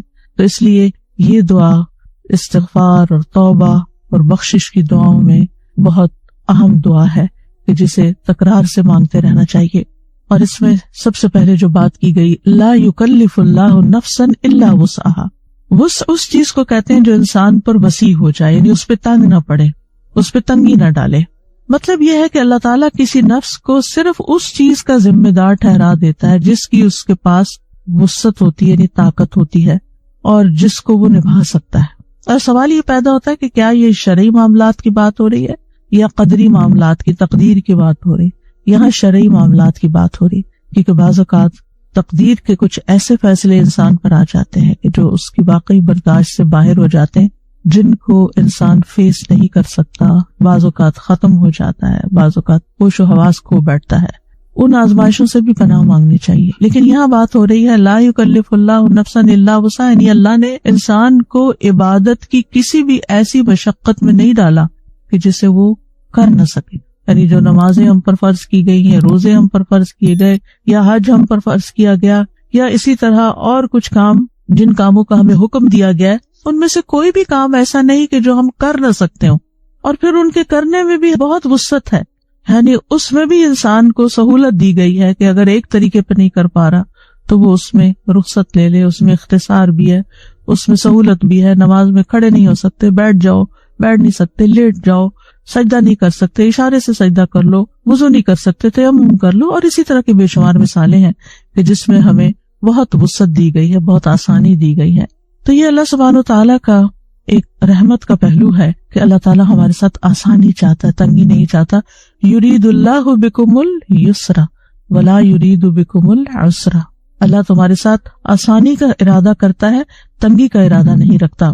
انسان کے لیے یہ بھی ممکن تھا کہ وہ 5 سے زیادہ نمازیں پڑھے، اور بعض لوگ 5 سے زیادہ پڑھتے ہیں، اشراق پڑھتے ہیں، تہجد پڑھتے ہیں، اس کے علاوہ بھی نوافل ادا کرتے ہیں۔ انسان 1 مہینے سے زیادہ کے روزے رکھ سکتا ہے، جو کہ شوال کے روزے آج کل آپ رکھ رہے ہیں، تو آپ کو اندازہ ہے کہ ہاں واقعی رمضان کے پورے کرنے کے بعد 6 اور بھی رکھنے کو دل چاہتا ہے، اور محبت سے رکھتے ہیں، کوئی بوجھ سمجھ کے نہیں۔ اسی طرح حج کے ساتھ ساتھ عمرہ بھی کر سکتا ہے، اور 1 سے زیادہ حج بھی کر سکتا ہے۔ تو یہ جتنی بھی چیزیں ہیں عبادات میں سے، انسان جن کا مکلف قرار دیا گیا ہے، وہ انسان کی وسعت سے باہر نہیں ہے، اور جہاں اس کی وسعت نہیں ہے وہاں اس پر وہ فرض بھی نہیں ہے، مال نہیں ہے تو زکوٰۃ بھی نہیں ہے، وسعت استطاعت نہیں ہے تو حج بھی نہیں ہے، اور اگر بیمار ہے تو روزہ بھی نہیں ہے، بڑھاپا ہے یا ایسی بیماری ہے کہ جو ٹھیک نہیں ہو سکتی تو اس کا بدلے میں فدیہ بھی بتا دیا گیا ہے۔ تو اللہ سبحانہ تعالیٰ کا یہ خاص فضل ہے کہ اس نے بندوں کو وہی احکامات دیے ہیں جن کے ادا کرنے کی ان کے اندر طاقت ہے، اور ان معاملات میں اللہ تعالیٰ نے کوئی تنگی اور حرج نہیں رکھا۔ قرآن مجید میں آتا ہے وَمَا جَعَلَ عَلَيْكُمْ فِي الدِّينِ مِنْ حَرَجٍ، اس نے دین میں تم پر کوئی تنگی نہیں رکھی بلکہ آسانی کا ارادہ کیا ہے۔ نبی صلی اللہ علیہ وسلم نے فرمایا میں یہودیت اور نصرانیت لے کر نہیں آیا، مجھے نرمی اور سہولت والی شریعت دے کر بھیجا گیا ہے، کیونکہ ان کو جو احکامات ملے ان میں ہماری شریعت کے مقابلے میں سختی تھی، اور کچھ انہوں نے اپنے اوپر مزید سختیاں اپنے مرضی سے جیسے رحمانیت ایجاد کر لی، کچھ اور اپنے لیے مشکلات ڈال لیں۔ اسی طرح ایک اور حدیث میں آتا ہے نبی صلی اللہ علیہ وسلم نے فرمایا بے شک دین آسان ہے، اور جو شخص دین میں سختی اختیار کرے گا تو دین اس پہ غالب آ جائے گا، یعنی اس کی سختی نہیں چل سکے گی۔ بس اپنے عمل میں پختگی اختیار کرو، اور جہاں تک ہو میانہ روی برتو، اور خوش ہو جاؤ، اور صبح اور شام اور دوپہر اور کسی قدر رات میں عبادت سے مدد حاصل کرو۔ یعنی یہ عبادات دراصل اس زندگی کا جو امتحان ہے اور جو ہماری مشکلات ہیں ان میں بھی آسانی پیدا کرنے کے لیے، یہ ہمیں راحت دینے کے لیے ہے، ہمارے اندر ایمان کی قوت بڑھانے کے لیے ہے، جس کے بعد ہم ہر طرح کی مشکلات کا بہتر طور پر مقابلہ کر سکتے ہیں۔ یہ عبادات ہمیں تکلیف میں مبتلا کرنے کے لیے نہیں ہے بلکہ ہماری زندگی میں آسانی پیدا کرنے کے لیے ہے۔ پھر فرمایا لہا ما کسبت وعلیہا ما اکتسبت، انسان ہی کو ملے گا جو اس نے کمائی کی، یعنی جس نفس نے جو کیا اس کو اس کا فائدہ پہنچ کر رہے گا، یعنی نیک اعمال اور محنت مشقت جو بھی اس نے کی اس کا اجر و ثواب اسی کے لیے، اور پھر اسی کے ذمہ ہے جو اس نے کمایا یعنی گناہ کمایا۔ اکتسبت، یہاں کسبت نیک اعمال کے لیے آیا اور اکتسبت برے اعمال کے لیے آیا۔ اس کی وجہ کیا ہے؟ نیکی کرنے کے لیے کوئی بہت بڑی مشقت نہیں کرنی پڑتی، معمولی کوشش سے بھی انسان نیکی کر لیتا، چھوٹی چھوٹی بے شمار آسان نیکیاں ہیں، کتاب بھی ہے چھوٹی سی آسان نیکیاں، تو اس میں بھی چھوٹے چھوٹے کام ایسے بتائے گئے ہیں جن کا بہت بڑا اجر اور ثواب ہے۔ اور اکتسبت، اکتساب میں تا زائد ہے، اس میں آپ دیکھیے کہ قاعدہ یہ ہے کہ جب کسی فعل کے اندر حروف زیادہ ہوتے ہیں تو معنی میں بھی شدت آ جاتی ہے۔ تو اکتساب میں یہ ہے کہ ارادتاً کوشش کرنا، یعنی عمدن گناہ کا ارادہ کر کے پھر اس کے لیے کوشش بھی کرنا یا اسے کمانا، کیونکہ انسان پر کوئی گناہ اس وقت تک نہیں لکھا جاتا جب تک وہ عمدن گناہ یعنی جان بوجھ کے گناہ نہیں کرتا اور اس کے لیے کوئی کوشش نہیں کرتا۔ جو چیز اچانک ہو جائے، بھول چوک ہو جائے، اس پہ پکڑ بھی نہیں ہے، وہ انسان کے لیے لکھی بھی نہیں جاتی۔ تو گویا گناہ کرنے کے لیے انسان اپنا ارادہ اور کوشش استعمال کرتا ہے، اور نیکی کرنے کے لیے اس کے مقابلے میں اس کو زیادہ محنت نہیں کرنی پڑتی۔ اور پھر یہ ہے کہ گناہ کا وبال گناہ کرنے والے پر ہوگا، لا تزر وازرۃ وزر اخری ومن یکسب فانما یکسبہ علی نفسہ، جو شخص کوئی گناہ کماتا ہے وہ اپنی جان پر ہی کماتا ہے، یعنی اس کا بوجھ خود ہی اس کو اٹھانا ہوگا۔ وَأَن لَّيْسَ لِلْإِنسَانِ إِلَّا مَا سَعَى، انسان کو وہی ملے گا جس کی اس نے کوشش کی، یعنی جو کوشش سے اور ارادتاً گناہ کیا وہی اس کے ذمہ آئے گا۔ اور نیکی کے بارے میں آتا ہے من جاء بالحسنۃ فلہ عشر امثالھا، جس نے ایک نیکی کی اس کے لیے 10 گناہ ہے، لیکن اس کے برعکس ومن جاء بالسیئۃ فلا یجزی الا مثلھا، برائی کی تو بس اتنا ہی بدلہ اس کو ملے گا، وہم لا یظلمون، کسی پر ظلم نہیں کیا جائے گا۔ پھر فرمایا ربنا لا تؤاخذنا ان نسینا او اخطأنا، یہاں اللہ تعالیٰ کو رب کہہ کے پکارا گیا، ربوبیت کا وسیلہ دیا گیا، واسطہ دیا گیا۔ یہ جو آتا ہے نا وَلِلَّهِ الْأَسْمَاءُ الْحُسْنَى فَادْعُوهُ بِهَا، اللہ کے اچھے اچھے نام ہیں، ان کے ساتھ اس کو پکارو، تو اسی میں سے ایک چیز یہ ہے جب ہم کہتے ہیں ربنا، یہ اللہ کے نام کے ساتھ ہم اللہ تعالیٰ کو پکارتے ہیں، کیونکہ ہمارا رب خالق مالک مدبر وہی ہے، اور جو ہم یہاں مانگ رہے ہیں اس کا تعلق اس کے رب ہونے سے ہے کہ وہی ہمیں دے سکتا ہے۔ اور اکثر آپ دیکھیں گے قرآن مجید میں کہ دعا مانگنے کو اللہ تعالیٰ کی ربوبیت کے ساتھ ہی قرآن مجید میں خاص کیا گیا، اسی لیے قرآن مجید کی اکثر دعائیں، بلکہ تقریباً سب دعائیں جو ہیں الا ماشاء اللہ وہ ربنا سے ہی شروع ہوتی ہیں۔ تو ربنا لا تؤاخذنا ان نسینا او اخطانا، اللہ ہمیں نہ پکڑنا، یعنی ہمیں سزا نہیں دینا اگر ہم بھول جائیں۔ بھول کب ہوتی ہے؟ جب انسان کو کسی چیز کا علم ہوتا ہے اور پھر علم کے بعد وہ اس کام کو بھول کر لیتا ہے۔ اور خطا کیا ہوتی ہے؟ علم ہی نہیں ہوتا، لا علمی میں غلطیاں کر رہا ہوتا ہے۔